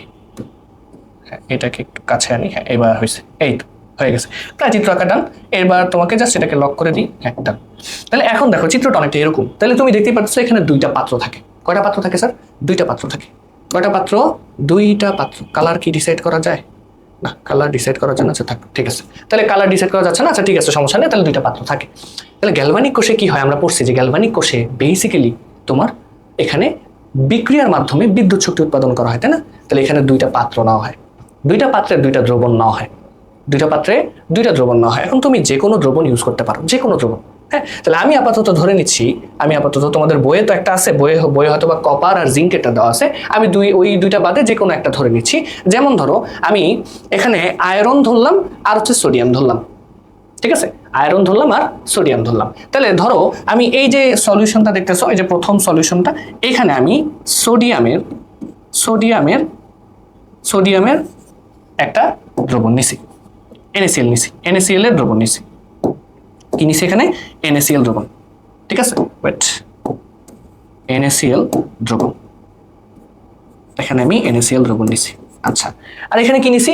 এখানে ধরো আমি নিছি হচ্ছে আয়রনের দ্রবণ, তো তাহলে আয়রনের দ্রবণ আমি এখানে যেটা নিছি সেটা হচ্ছে FeCl2 নিছি, সমস্যা নেই। এখানে কিন্তু ওইটা ফ্যাক্ট, এখানে ওইটা আবার মানে এই একটারই কাজ, এই একটাই ভালো মতো তোমাকে বুঝতে হবে। তাহলে এখন তুমি দেখো, তাহলে দুইটা দ্রবণ নিছি, দুইটা দ্রবণ নেওয়ার পর এখন ওই যে সিম্পল ভাবে এখানে তড়িৎদ্বার আসবে, তাহলে এখানে তোমাকে তড়িৎদ্বার নিতে হবে। তাহলে ধরো আমি একটা তড়িৎদ্বার নিলাম, এই একটা তড়িৎদ্বার, ঠিক আছে, এই একটা তড়িৎদ্বার, এবং এই তড়িৎদ্বারটা আমি এই পাশেও রাখলাম। ওকে ওকে, আশা করি বুঝছো। ঠিক আছে, তাহলে তড়িৎদ্বার এখানে রাখলাম। এবার দেখো, তাহলে এই তড়িৎদ্বারগুলোকে অন্য একটা কালার করে দিই। কি কালার দিব? ধরো হ্যাঁ, এই কালারটা দিলে বেটার হয়, ফিল কালার। এটা এইটাকে আলাদা, দুইটা যে আলাদা সেটা বোঝানোর জন্য আর কি দুইটা, এটা লাল কালার নেই। হ্যাঁ, ফিল কালার রেড। হ্যাঁ, দুইটা দুই ধাতু। কেন? কারণ চিন্তা করে দেখো, এই পাত্রে যেই দ্রবণটা নিছো তুমি, এই পাত্রে যেই দ্রবণটা নিছো সেই দ্রবণের ধাতুর পার্টটা কি সোডিয়াম না? তাহলে এইখানে ধাতব পাতটাও হইতে হবে সোডিয়ামের। কথা বুঝাইতে পারছি? এখানে ধাতব পাতটাও হইতে হবে কি সোডিয়ামের। আর এখানে তুমি এখানে কোন দ্রবণ নিছো? ফেরাস ক্লোরাইড, তাই না? তো ফেরাস ক্লোরাইডের এই ধাতবায়ন কি এখানে? Fe, তার মানে কি লোহা। তার মানে এই যে ধাতব, এই যে এখানেও তোমার তড়িৎদ্বারটা কি হইতে হবে? এখানেও তোমার তড়িৎদ্বারটা ওই ধাতুরই নিতে হবে। তাহলে এখানে গ্যালভানিক কোষে সবচেয়ে ইম্পর্টেন্ট ফ্যাক্ট কি? ইম্পর্টেন্ট ফ্যাক্ট হচ্ছে তুমি যেই দ্রবণ নিবা সেই দ্রবণে যেই ধাতু থাকবে, মানে ধাতব আয়ন থাকবে, সেই ধাতুর ধাতব আয়ন, মানে সেই ধাতব আয়নের ধাতুর কি নেওয়া লাগবে? তড়িৎদ্বার নেওয়া লাগবে। আগের বার তড়িৎদ্বার তুমি যে কোনো কিছু নিলেই হয়ে যাচ্ছিল, বাট এখন এখানে তড়িৎদ্বারগুলো ফিক্সড। এখানে NaCl এর দ্রবণ, তার মানে এখানে ধাতব পাতটা হইতে হবে সোডিয়ামের। এখন ধরো এখানে NaCl এর জায়গায় ধরো আমি যদি ম্যাগনেসিয়াম নিতাম, তাহলে এই ধাতব পাতটা হইতো ম্যাগনেসিয়ামের। এই হচ্ছে এখানকার কনসেপ্ট। ঠিক আছে, তাহলে এইবার আসো, তাহলে এইবার হচ্ছে এই আগের বার তো ব্যাটারি কানেক্ট করছিলাম তাই না, এইবার আর এখানে ব্যাটারি কানেক্ট করতে পারবো না, কারণ ব্যাটারি কানেক্ট করলে এবার ঝামেলা আছে। এবার যেটা করতে হবে সেটা হচ্ছে, এবার যেটা করতে হবে এখানে আমরা ব্যাটারির পরিবর্তে যেটা কানেক্ট করব সেটা হচ্ছে একটা বাল্ব। একটা কি কানেক্ট করব, একটা বাল্ব কানেক্ট করব, ঠিক আছে, একটা বাল্ব কানেক্ট করব। তাহলে ধরো এই বাল্বটা আমি এখানে কানেক্ট করে দিচ্ছি, সেটা হচ্ছে এইটা, এই যে মনে করো বাল্ব কানেক্টেড হয়ে গেছে। তাহলে কানেক্টেড যেহেতু হয়েছে, এইবার ঘটনাটা কি হবে, এখন দেখো আগের বার তো আমরা ব্যাটারির সাইন মানে ব্যাটারি পজিটিভ প্রান্ত আর ব্যাটারি নেগেটিভ প্রান্ত দেখে অ্যানোড ক্যাথোড ফাইন্ড আউট করছিলাম। এইবার কিন্তু আর এখানে ওইভাবে ফাইন্ড আউট করা যাবে না, এবার তোমাকে মনে রাখতে হবে এই শাড়িটা, এই শাড়িটা। এখন এই শাড়িটা কি, এই শাড়িটাতে তুমি যত নিচের দিকে যাবা, এই শাড়িটাতে তুমি যত নিচের দিকে যাবা, হ্যাঁ, ধাতুর সক্রিয়তা তত কমতে থাকে, ধাতুর সক্রিয়তা তত কমতে থাকে। এটা হচ্ছে ধাতুর সক্রিয়তার সিরিজ। তাহলে এইটা হচ্ছে কি, এটা হচ্ছে ধাতুর সক্রিয়তা সিরিজ। তাহলে এখানে তোমার কি মনে রাখতে হবে, এখানে তোমাকে মনে রাখতে হবে যত উপর থেকে নিচে যাওয়া যায়, যত উপর থেকে নিচে যাওয়া যায় ততই ধাতুর সক্রিয়তা কমতে থাকে। এটা হচ্ছে একটা কথা, ঠিক আছে। আচ্ছা, এটা হচ্ছে একটা কথা। দেন তোমাকে আরেকটা কথা মাথায় রাখতে হবে, এই শাড়ি সম্পর্কে আরেকটা ইম্পর্টেন্ট কথা হচ্ছে, যেই ধাতুটি উপরে থাকবে, যেই ধাতুটি উপরে থাকবে সেটা অ্যানোড হিসেবে কাজ করবে।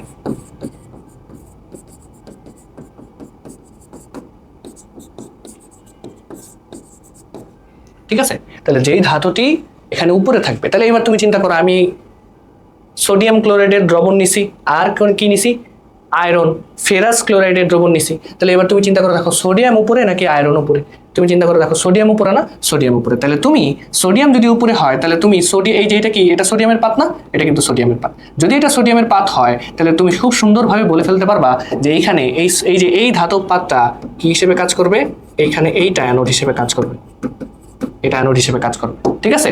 আর এইটা কি হিসেবে কাজ করবে, এইটা কাজ করবে হচ্ছে ক্যাথোড হিসেবে, এইটা কাজ করবে কি হিসেবে, এইটা কাজ করবে ক্যাথোড হিসেবে।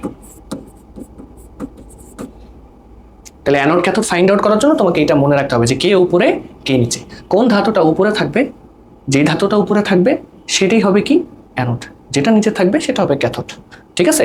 এখন ধরে নাও আমি NaCl এর জায়গায় NaCl এর সাথে এখানে FeCl2 দ্রবণটা চেঞ্জ করে আমি এখানে লিথিয়ামের কোনো কিছু নিছি। তো যদি এটা হয় তখন কিন্তু সোডিয়ামটা ক্যাথোড হয়ে যাবে আর লিথিয়ামের ধাতব পাতা হয়ে যাবে অ্যানোড। এখানে প্যাচটাই এটা। তাহলে তোমাকে অ্যানোড ক্যাথোড চিনতে হবে কি দেখে, এই সক্রিয়তা সিরিজটা দেখে, যে উপরে থাকবে সেই ধাতুটাই অ্যানোড, যে নিচে থাকবে সেই ধাতুটাই ক্যাথোড, ঠিক আছে। আশা করি বুঝতে পারছো। কোনো সমস্যা যদি না থাকে তাহলে অ্যানোড ক্যাথোড ফাইন্ড আউট ডান। এখন তোমাকে যেটা দেখতে হবে সেটা হচ্ছে কিভাবে আসলে রিঅ্যাকশনটা হয়। তাহলে রিঅ্যাকশনটা যেটা হয় সেটা হচ্ছে, এই যে অ্যানোডে তো জারণ ঘটবে, ক্যাথোডে তো বিজারণ ঘটবে, ঘটনা তো এইটাই, তাই না। অ্যানোডে জারণ ঘটবে আর ক্যাথোডে বিজারণ ঘটবে, এইটুকু তো সবাই বুঝতেছে। বাট ঘটনাটা হচ্ছে আরেকটু বেশি গভীরে, সেটা হচ্ছে চিন্তা করো। তাহলে এখানে NaCl মানে কি, এই NaCl এর দ্রবণটার কথা একটু চিন্তা করো। এই NaCl দ্রবণটার কথা, এই NaCl দ্রবণ মানে কি, এই NaCl দ্রবণ মানে এইখানে Na প্লাস আছে আর হচ্ছে Cl মাইনাস আছে। আবার এইখানে FeCl2 দ্রবণ মানে কি, FeCl2 দ্রবণ মানে হচ্ছে এইখানে Fe2 প্লাস আছে আর হচ্ছে 2Cl মাইনাস আছে, তাই তো, মানে ক্লোরাইড আয়ন আছে। তাহলে আমি যদি সেই আয়নগুলো এখানে একটু লিখে দিই তাহলে তোমার জন্য সুবিধা হবে। এই দ্রবণের মধ্যে তুমি সোডিয়াম প্লাস পাচ্ছ, এই দ্রবণের মধ্যে তুমি ক্লোরিন মাইনাস পাচ্ছ, আবার এই দ্রবণের মধ্যে তুমি Fe2 প্লাস পাচ্ছ, আর এই দ্রবণের মধ্যে তুমি Cl মাইনাস আয়ন পাচ্ছ। এই হচ্ছে এখানে কথা, ওকে।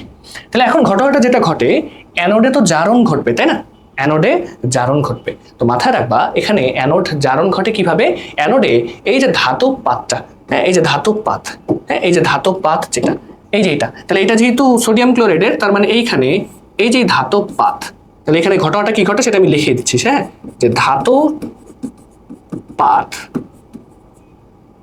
ইলেকট্রন ত্যাগ করে ধাতব পাত ইলেকট্রন ত্যাগ করে কোথায় আসে জানো? ধাতব পাত ইলেকট্রন ত্যাগ করে দ্রবণে চলে আসে।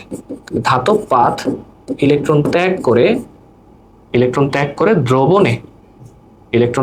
দ্রবণে চলে আসে। এখানে ঘটনা ঘটে এটা, ঠিক আছে। আর এইখানে কি ঘটে? এইখানে এই যে এখানে একটু আগে যে দেখাইলাম, এই যে Fe2+, হ্যাঁ, এইখানে এই Fe2+ আয়ন, হ্যাঁ, এইখানে Fe2+ আয়ন, এখানে এই ধাতব আয়ন ইলেকট্রন গ্রহণ করে, ঠিক আছে। এইটাই হচ্ছে এখানে কথা। তাহলে এবার তুমি চিন্তা করো, তাহলে অ্যানোড রিঅ্যাকশন একটা আসবে, ক্যাথোড রিঅ্যাকশন একটা আসবে, তাই না? তাহলে অ্যানোড রিঅ্যাকশনটা কি আসে? তাহলে অ্যানোডের রিঅ্যাকশনটা আমি উপরে এখানে দেখাই দিচ্ছি, হ্যাঁ। অ্যানোডের রিঅ্যাকশনটা কি আসবে? সোডিয়াম, তুমি চিন্তা করো, সোডিয়াম, হ্যাঁ, তাহলে সোডিয়াম ইলেকট্রন ছাড়বে, তাহলে সোডিয়াম ইলেকট্রন ছাড়তে পারে কয়টা? একটা। সোডিয়াম ইলেকট্রন ছেড়ে কিসে পরিণত হবে? Na+। ওকে, ডান। এই তো, তার মানে সোডিয়াম এইখানে একটা ইলেকট্রন ছাড়বে, এই যে একটা ইলেকট্রন রাখলো, রেখে সে কি হিসেবে আসবে? এই যে সোডিয়াম প্লাস আকারে দ্রবণে চলে আসবে। এই ধাতব পাতটা একটা ইলেকট্রন এখানে রেখে সে দ্রবণে চলে আসবে, এবং এই ইলেকট্রনটা যখন এদিক থেকে এদিকে যাবে, এই যে এই ইলেকট্রনটা যখন এই যে এদিক থেকে এই যে এদিক পথ হয়ে এই পথে যখন আসবে, তখন এই যে ইলেকট্রনের ফ্লো হইলে কি ইলেকট্রিসিটি হয়, তখন বাতিটা জ্বলে উঠবে। তো বাতিটা যখন জ্বলবে, তখন স্বাভাবিকভাবে এইখানে ইলেকট্রনটা কি কোথায় চলে আসবে? এই ইলেকট্রনটা পাস করে এখানে চলে আসবে। তো ইলেকট্রন পাস করে যখন এখানে চলে আসছে, এই ইলেকট্রনটাকে এবার রিসিভ করতে যাবে কে? এই যে Fe2+। এই ইলেকট্রনটাকে রিসিভ করতে যাবে কে? Fe2+। তাহলে এই যে ইলেকট্রনটাকে রিসিভ করতে যাবে হচ্ছে Fe2+। গেল। এখন তুমি চিন্তা করো, তাহলে ক্যাথোড রিঅ্যাকশনটা কি হবে? ক্যাথোড রিঅ্যাকশনটা দেখেই বোঝা যাচ্ছে যে যেহেতু আছে Fe2+, মনোযোগ দিও, হ্যাঁ, যেহেতু আছে Fe2+, ওর কাছে কয়টা ইলেকট্রনের ঘাটতি? 2টা ইলেকট্রনের ঘাটতি না? তো যেহেতু 2টা ইলেকট্রনের ঘাটতি, তাকে 2টা ইলেকট্রন দিতে হবে, কিছু করার নেই, নাহলে তো সে বিমুক্ত হবে না। তাহলে Fe2+ 2টা ইলেকট্রন নিয়ে মুক্ত আয়রনে পরিণত হবে। তাহলে এখন প্রশ্ন হতে পারে, ওখানে ছাড়লো একটা ইলেকট্রন, এখানে আপনি গ্রহণ করালেন 2টা ইলেকট্রন, তাহলে তো হইল না স্যার। সমস্যা নাই, মিলানো যাবে। একটা সোডিয়াম যদি একটা ইলেকট্রন ছাড়ে, তাহলে এরকম 2টা সোডিয়াম কি করবে? 2টা ইলেকট্রন ছাড়বে না, তাই না? এবং সেই 2টা ইলেকট্রন, তাহলে এই যে এখানে আমি চাইলে আরেকটা ইলেকট্রন লিখতেই পারি, এই যে আরেকটা ইলেকট্রন লিখতে পারি। এই 2টা ইলেকট্রন যখন এখানে আসবে, এই 2টা ইলেকট্রনকে রিসিভ করতে যাবে Fe2+। আশা করি বুঝতে পারছো। তাহলে ঘটনাটাই হচ্ছে এটা, যে অ্যানোডে ধাতব পাতে রেখে দিয়ে কোথায় চলে আসতেছে? দ্রবণে চলে আসতেছে। আর ক্যাথোডে এই দ্রবণের ধাতব আয়নটা ক্যাথোডে যে ইলেকট্রন রিসিভ করতেছে।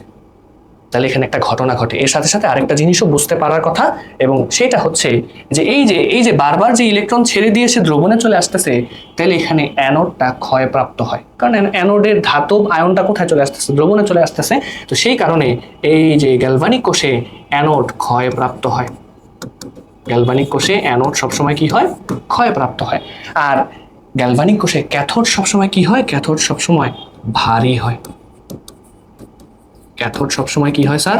ক্যাথোড সবসময় ভারী হয়। কেন ভারী হয়? কারণ ওই যে ধাতব আয়ন, এক্সট্রা ধাতব আয়ন যে ইলেকট্রন লুজ করে, তার চারপাশে একটা আস্তরণ তৈরি করে। তাহলে আস্তরণটা যদি একটু দেখাই দিই, কি কালার দেখাইলে বেটার হবে? ধরো এই কালারটা দিয়ে দেখাই দিচ্ছি। এই যে এখানে এক্সট্রা আয়রন, এখানে এক্সট্রা আয়রন দুই পাশ থেকেই জমা হতে পারে। তাহলে এখানে এক্সট্রা আয়রন এই যে এরকম ভাবে অ্যাটাচড হয়। তাহলে এই যে এক্সট্রা আয়রনটা অ্যাটাচড হইলো, এই এক্সট্রা আয়রনটার কারণেই এখানে ক্যাথোডটা ভারী হতে থাকে আর অ্যানোডটা ক্ষয়প্রাপ্ত হতে থাকে। তাহলে প্রসিডিওর ডান, আশা করি বুঝতে পারছো। তাহলে এবার তোমাদের মনে প্রশ্ন আসতে পারে, তাহলে স্যার আপনি এতক্ষণ ধরে এই যে ইউ আকৃতির যে নলটা দিচ্ছেন, এটার কাজ কি? হ্যাঁ, ইউ আকৃতির নলের কাজ আছে। এইটাকে বলা হয় হচ্ছে লবণ সেতু। হ্যাঁ, এই যে এইটাকে স্পেসিফিক্যালি এইটাকে আমরা বলি হচ্ছে লবণ সেতু। এটাকে কই দেখাবো? এটাকে এখানেই দেখে। হ্যাঁ, না এটা তাহলে এবার কাটাকাটি হয়ে যায়। ধরো এইখানে দেখে, এইটা হচ্ছে লবণ সেতু, ঠিক আছে? এটাকে আমরা বলি লবণ সেতু। এখন লবণ সেতুর কাজ কি? ঠিক আছে, লবণ সেতুর গুরুত্বটা কি? সল্ট ব্রিজ, এটার গুরুত্বটা অনেক বেশি। সল্ট ব্রিজের গুরুত্বটা হচ্ছে প্রথম কাজ হচ্ছে ও আয়ন সমতা রক্ষা করে। কিভাবে আয়ন সমতা রক্ষা করে? তুমি চিন্তা করে দেখো, প্রতিনিয়ত যেহেতু অ্যানোড এখানে ইলেকট্রন ছেড়ে দিয়ে পজিটিভ আয়ন আকারে দ্রবণে আসতেছে, তার মানে এই পাশে পজিটিভ আয়নের আধিক্য হচ্ছে, পজিটিভ আয়নটা এখানে বেড়ে যাইতেছে। আবার এই পাশে যখন ইলেকট্রনটা ঘুরে এই পাশে আসতেছে, তখন এই পাশ থেকে পজিটিভ আয়নটা যে ইলেকট্রন নিচ্ছে, তার মানে এই পাশে পজিটিভ আয়নটা কমে যাচ্ছে, নেগেটিভ আয়ন বাড়তেছে। তাহলে দুই পাশে যখন এক পাশে পজিটিভ চার্জ বেড়ে যাচ্ছে আর এক পাশে যখন নেগেটিভ চার্জ বেড়ে যাচ্ছে, তখন সেটাকে ব্যালেন্স করার জন্যই আমরা লবণ সেতু ব্যবহার করি। কথা বুঝছো? লবণ সেতু ব্যবহার করি। এখন লবণ সেতুতে কি কি ব্যবহার করা হয়? লবণ সেতুতে সাধারণত তোমাদের বইয়ে যেটা দেওয়া আছে KCl ব্যবহার করা হয়, হ্যাঁ। আবার মাঝে মধ্যে সোডিয়াম সালফেটও ব্যবহার করা হইতে পারে, আবার মাঝে মধ্যে তোমার হচ্ছে অ্যামোনিয়াম নাইট্রেটও ব্যবহার করা হইতে পারে। এগুলো সাধারণত এই সলিউশনগুলো সাধারণত কিসে ব্যবহার করা হয়? লবণ সেতুতে ব্যবহার করা হয়। এটা হচ্ছে লবণ সেতুর উপাদান।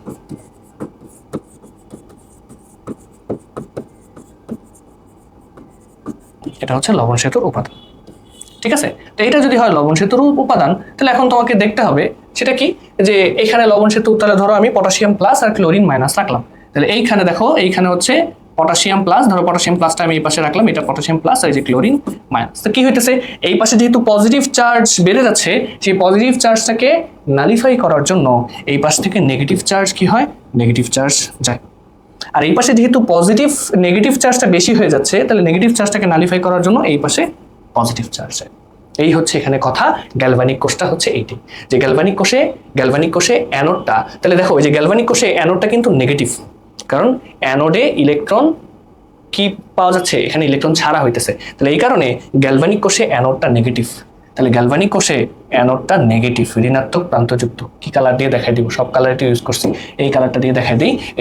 এইখানে অ্যানোডটা কিন্তু নেগেটিভ, এই যে অ্যানোডটা নেগেটিভ, আর এখানে ক্যাথোডটা পজিটিভ হয়, হ্যাঁ।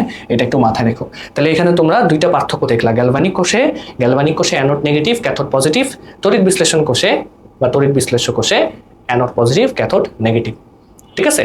তারপরে গ্যালভানিক কোষে আমরা দেখলাম লবণ সেতুর ব্যবহার আছে, কারণ আয়ন সমতা রক্ষা করা হয়। দেন একটা হচ্ছে আয়ন সমতা রক্ষা, লবণ সেতুর ব্যবহার, আর আরেকটা ব্যবহার হচ্ছে দুইটা দ্রবণের মধ্যে কানেকশন করা। দেখো দুইটা দ্রবণকে কানেকশন করা হচ্ছে কিন্তু এই লবণ সেতুর মাধ্যমে। তো এই হচ্ছে তোমার এখানে বেসিক পার্ট, যে গ্যালভানিক কোষে এইটাই হয়। এখন তোমার প্রশ্নে আমি তো যে কোনো এক্সাম্পল নিছি, তোমার বইয়ে একটা এক্সাম্পল আছে, দেখো বইয়ে হচ্ছে জিঙ্ক আর কপার দিয়ে এক্সাম্পল দেওয়া আছে। আর কিছু প্রশ্নে করব, তাহলে দেখবা ব্যাপারটা এখন ক্লিয়ার হয়ে যাবে। তো এখানে তোমাকে সিম্পলি লবণ সেতুর ব্যাখ্যা লিখতে হবে গ্যালভানিক কোষে, তারপরে তোমাকে লিখতে হবে কি, তারপরে তোমাকে অ্যানোড রিঅ্যাকশন লিখতে হবে, ক্যাথোড রিঅ্যাকশন লিখতে হবে। এই হচ্ছে গ্যালভানিক কোষের ঘটনা। মানে আমি চেষ্টা করছি সহজ করে, যত শর্ট ভাবে তোমাকে বোঝানো যায়, ঠিক আছে। এটা নিয়ে আরো অনেক কথা বলা যাবে, বাট যেহেতু সামনে পরীক্ষা, হ্যাঁ, মানে পরীক্ষার পারপাজেই, পরীক্ষায় ভালো রেজাল্ট করার জন্য, মানে অ্যাটলিস্ট কমন পাওয়ার জন্য তুমি যেহেতু এই ক্লাসটা করতেছো, তো এইটাতে এইটুকু বুঝলেই চলে, ঠিক আছে। তো চলো আমরা পরের পার্টে যাই। পরের পার্টটা কি? পরের পার্টটা হচ্ছে তোমার ব্যাটারি গঠন। এটাও তোমার পরীক্ষাতে আসে, এবং দেখো ব্যাটারি গঠনে এমন আহামরি কঠিন কিছু নাই। এখানে তোমাকে অ্যানোড রিঅ্যাকশনটা আর ক্যাথোড রিঅ্যাকশনটা বুঝতে হবে। আর এখানে এই যে এখানে পিচ্ছিল পানি কেন আসছে, এটা তো পিচ্ছিল পানি হবে না, ওয়েট, এটা তো পিচ্ছিল পানি হবে না, এটা হচ্ছে পাতিত পানি, হ্যাঁ। এখানে হচ্ছে পাতিত পানি হবে, এটা হচ্ছে পাতিত পানি, হ্যাঁ, পাতিত পানির মিশ্রণ হতে হবে। তাহলে এখানে যেটা করা হয়, তুমি বইটা পড়লে দেখবা যে এই যে ব্যাটারির মধ্যে এই যে পোর্শনটুকু, এই পোর্শনটুকুর একটা পেস্ট ক্রিয়েট করা হয়, ঠিক আছে, পেস্ট ক্রিয়েট করা হয়। তারপরে এই যে এখানে যে কার্বন রডটা দেখতেছো, এই কার্বন রডটা এখানে ক্যাথোড হিসেবে কাজ করে, মানে ইলেকট্রন রিসিভ করে সে। আর এখানে এই যে দস্তার পাত্র যেটা দেখতেছো, এই দস্তার পাত্রটাই বেসিক্যালি তোমার হচ্ছে অ্যানোড হিসেবে কাজ করে। তো এখানে এইটুকুই জাস্ট তোমাকে একটু পড়তে হবে, আহামরি কঠিন কিছু না।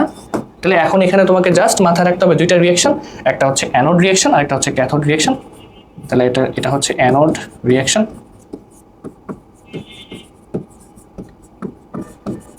ঠিক আছে। এটা হচ্ছে অ্যানোড রিঅ্যাকশন। তো অ্যানোড রিঅ্যাকশনটা কি? অ্যানোড রিঅ্যাকশনটা হচ্ছে ওই যে দেখো জিঙ্ক কি করতেছে, ও তো দুইটা ইলেকট্রন ছাড়তে পারে, তাহলে জিঙ্ক 2+ গঠন হয় এবং দুইটা ইলেকট্রন ছেড়ে দেয়। এই যে অ্যানোড রিঅ্যাকশন ডান। এখানে তেমন বোঝার মতো তেমন কিছু নাই, সিম্পল জিনিস, সিম্পল ভাবেই লেখা হয়েছে, এইটা এখন তোমরা পারবা। ক্যাথোড রিঅ্যাকশনে কি হয় স্যার? ক্যাথোড রিঅ্যাকশনে যেটা হয় সেটা হচ্ছে ক্যাথোড রিঅ্যাকশন, মনোযোগ দিও, হ্যাঁ। ক্যাথোড রিঅ্যাকশনে যেটা হয় সেটা হচ্ছে সিম্পলি এখানে ওই যে অ্যামোনিয়াম ক্লোরাইডের NH4+, মানে কারা কারা রিঅ্যাকশন করে সেটাই আমি ডিরেক্টলি লিখে দিচ্ছি, কারণ এখানে এই বিক্রিয়াটা চেঞ্জ হয় না। তাহলে এই যে NH4+, মানে অ্যামোনিয়াম আয়ন কি করতেছে, তার সাথে অ্যামোনিয়াম আয়ন এবং ম্যাঙ্গানিজ ডাইঅক্সাইড, এরাই বেসিক্যালি দুইটা ইলেকট্রন নিয়ে কিসে পরিণত হচ্ছে জানো? এই অ্যামোনিয়াম আয়নটা অ্যামোনিয়াতে পরিণত হচ্ছে, এবং এখানে 2 অণু অ্যামোনিয়া সৃষ্টি হয়। তো দুই অণু অ্যামোনিয়া সৃষ্টি হওয়ার জন্য এখানে 2 অণু অ্যামোনিয়াম লাগবে। আর এই ম্যাঙ্গানিজ ডাইঅক্সাইডটা ম্যাঙ্গানিজ ট্রাইঅক্সাইডে পরিণত হয়, ঠিক আছে।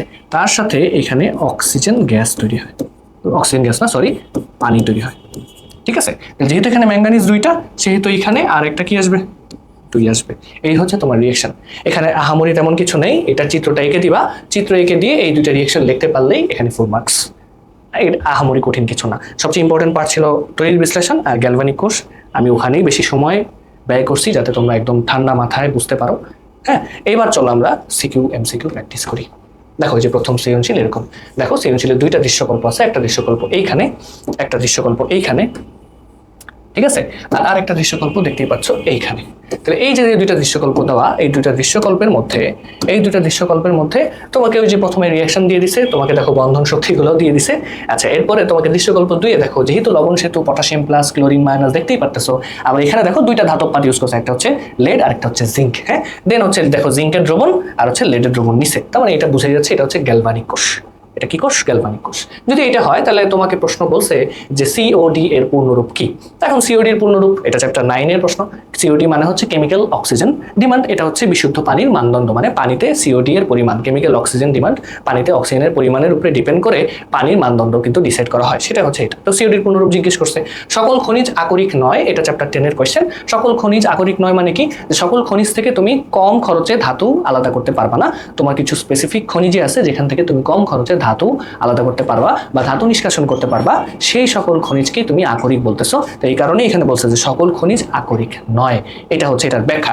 এরপরে তোমাকে বলছে যে দৃশ্যকল্প 1 অনুযায়ী ডেলএইচের মান নির্ণয় করতে। আচ্ছা, ভালো কথা। তাহলে এখন ডেলএইচের মান যদি নির্ণয় করতেই হয় তাহলে ডেলএইচের মান নির্ণয় করে আসো। তাহলে এখানে ডেলএইচের মান ওই যে, তাহলে এবার তুমি চিন্তা করো ডেলএইচের ভ্যালু কি। ডেলএইচের মানের সূত্র হচ্ছে B1 - B2। তাহলে এখন তোমাকে আগে রিঅ্যাকশনটা সলভ করতে হবে। এখন রিঅ্যাকশন কি সলভ করা আছে? আচ্ছা, ভালো কথা, রিঅ্যাকশন তো সলভ করে দিছে। তাহলে আমি জাস্ট রিঅ্যাকশনটা একটু লিখতেছি। রিঅ্যাকশনটা যদি লিখি তাহলে রিঅ্যাকশনটা হচ্ছে CH4 প্লাস 2 অণু অক্সিজেন বিক্রিয়া করে কি করতেছে? বিক্রিয়া করে তুমি এখানে পাইতেছো হচ্ছে, তুমি এখানে পাইতেছো হচ্ছে কি, তুমি এখানে পাচ্ছ হচ্ছে কার্বন ডাইঅক্সাইড, তার সাথে 2 অণু পানি। ওকে, ভালো কথা। এখন দেখো এখানে কোন বন্ধন ভাঙতেছে বা কোন বন্ধন গঠন হয়েছে, বা আদতে এখানে কার্বনের সাথে হাইড্রোজেন কি বন্ডে আছে সেটা তো দেখা যাচ্ছে না। তাহলে তোমাকে অবশ্যই এই রিঅ্যাকশনটাকে এখন কিসে নিতে হবে জানো?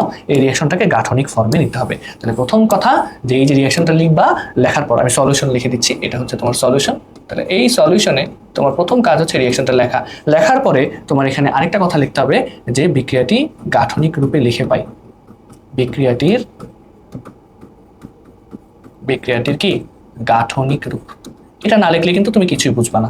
তাহলে এইখানে এইটা কিন্তু ইম্পর্টেন্ট। হ্যাঁ, বিক্রিয়াটির গাঠনিক। তো বিক্রিয়াটির গাঠনিক রূপ কি? বিক্রিয়াটির গাঠনিক রূপ হচ্ছে যে এখানে CH4, তাহলে CH4 মানে হচ্ছে কার্বন, কার্বনের 4 হাতে 4টা হাইড্রোজেন, এই যে 4 হাতে 4টা হাইড্রোজেন দিলাম, তাহলে 4 হাতে 4টা হাইড্রোজেন, এই যে এই যে এই যে। তাহলে এখন দেখো CH4 এর যেটা বোঝা যাচ্ছিল না, এখানে বোঝা যাচ্ছে যে এখানে 4টা CH বন্ধন আছে। আচ্ছা, তারপর কি? তারপর হচ্ছে তোমার এটার সাথে কি দিছো? 2 অণু অক্সিজেন দিছো। এখন অক্সিজেনের বন্ড কি? অক্সিজেনের বন্ড হচ্ছে O ডাবল বন্ড O, এইটা, তাই না? আচ্ছা, তারপর খেয়াল করে দেখো, তারপর কি? তারপর হচ্ছে তোমার রিঅ্যাকশন করছে। তো রিঅ্যাকশন করার পরে তোমাকে এখানে যেটা দেখতে হবে সেটা হচ্ছে কার্বন মাঝখানে আছে এবং সেই carbon oxygen double bond oxygen. এই তো দেখো কার্বন ডাইঅক্সাইডের ফরম্যাট কি? এটা না, এইটা। তাহলে এই হচ্ছে তোমার কার্বন ডাইঅক্সাইড। এটা কি? এটা হচ্ছে কার্বন ডাইঅক্সাইড। ওকে, তার সাথে কি? তার সাথে হচ্ছে পানি। তাহলে পানি কি? পানি আগে একটা 2 আছে এবং পানিটাকে ভাঙলে H, মাঝখানে অক্সিজেন, আবার এই পাশে H, এই ফরম্যাট হয় পানির। ঠিক আছে, এই ফরম্যাট হয় পানির, রাইট? তাহলে এইটা হচ্ছে তোমার বন্ধন শক্তির কনসেপ্ট। তো তোমাকে এই কনসেপ্টটা বুঝতে হবে যে তুমি এটা বুঝো কিনা। ঠিক আছে, এই যে বন্ধন শক্তির এইভাবে করে তোমাকে ভেঙে লিখতে পারতে হবে। তো তুমি যদি ভেঙে লিখতে পারো, দেখো বাকিটা খুব সহজ, বাকিটা খুবই সহজ। ঠিক আছে, এরপরে তুমি চিন্তা করে একটু দেখো যে এখানে কোন কোন বন্ধনগুলো ভাঙছে আর কোন কোন বন্ধনগুলো তৈরি হয়েছে। দেন আমরা জাস্ট ওই বন্ধন যেগুলো ভাঙছে সেগুলোকে হিসাব করব, বন্ধন যেগুলো নতুন তৈরি হয়েছে সেগুলোকে হিসাব করব। ডান, আমাদের হিসাব ডান। তাহলে এখন আমাদেরকে দেখতে হবে যে B1 আর B2 কিভাবে ক্যালকুলেট করতে হয়। তাহলে চলো এখন আমরা B1 আর B2 টা ক্যালকুলেশন করি। আচ্ছা, তাহলে এখন দেখো, তুমি চিন্তা করে দেখো যে এইখানে কার্বন আর হাইড্রোজেন CH বন্ড আছে 4টা। খেয়াল করে দেখো তো, এই CH বন্ড এখানে যে কয়টা আছে ওই পাশে কি কোনো CH বন্ড আছে? নাই। তার মানে তুমি যখন শিওর হয়ে যাবা যে এখানে CH বন্ড যে 4টা ছিল ওই পাশে যেহেতু কোনোটাই নাই, তার মানে CH বন্ড পুরোটা ভেঙে গেছে, পুরাটাই ভেঙে গেছে। তাহলে পুরোটা যদি ভেঙে যায় তাহলে এখানে 4 মোল সিএইচ বন্ধন ভাঙছে। ডান, প্রথম কথাটা। দ্বিতীয় কথা হচ্ছে দেখো এখানে 2 মোল অক্সিজেন ডাবল বন্ড ও বন্ড আছে, মানে অক্সিজেন বন্ধন দুইটা আছে। তাহলে এখন এই অক্সিজেন ডাবল বন্ড ও অক্সিজেনের যে বন্ধনটা ওইখানে কি আছে? নাই। তাহলে এখানে সিম্পল ভাবে বলা যায় যে এখানে 4 মোল সিএইচ বন্ধন আর 2 মোল ওএইচ বন্ধন ভাঙছে। যদি এটা হয় তাহলে এটার ক্যালকুলেশন কি হবে? এটার ক্যালকুলেশন হবে হচ্ছে যে এখানে 4 মোল সিএইচ এবং 2 মোল ও ডাবল বন্ড ও বন্ধন ভেঙেছে, তাই না? এখন যদি বন্ধন ভেঙেছে, যদি এটা হয় তাহলে B1 সমান সমান 4 সিএইচ এর বন্ধন কত দেখো তো, সিএইচ এর বন্ধন 414, তাহলে 4 into 414 plus 2 into C O double bond ও এর বন্ধন শক্তি 498, তাহলে 2 ইন্টু 498 হিসাব করবা, হিসাব করে যোগ করবা, এখানে একটা ভ্যালু আসবে। তাহলে আমি যদি একটু হিসাব করি 4 ইন্টু 414 প্লাস 2 ইন্টু 498 হিসাব করলে আসে কত? 2652 2652 কিলোজুল। হ্যাঁ, 2652 কিলোজুল পার মোল, কিলোজুল পার মোল। হ্যাঁ, আচ্ছা গেল। তাহলে তোমার B1 ক্যালকুলেশন ডান। B1 ক্যালকুলেশন যদি জানো তাহলে এবার তুমি B2টা দেখো। তাহলে তুমি চিন্তা করে দেখো এখানে যেহেতু সব ভাঙছে তার মানে এখানে সব তৈরি হয়েছে। তাহলে এখানে যদি সব তৈরি হয় তাহলে এইখানে সি ডাবল বন্ড ও বন্ধন কয়টা? দুইটা। তাহলে এখানে 2 মোল সি ডাবল বন্ড ও, আর ভেতরে ওইচ বন্ধন কয়টা?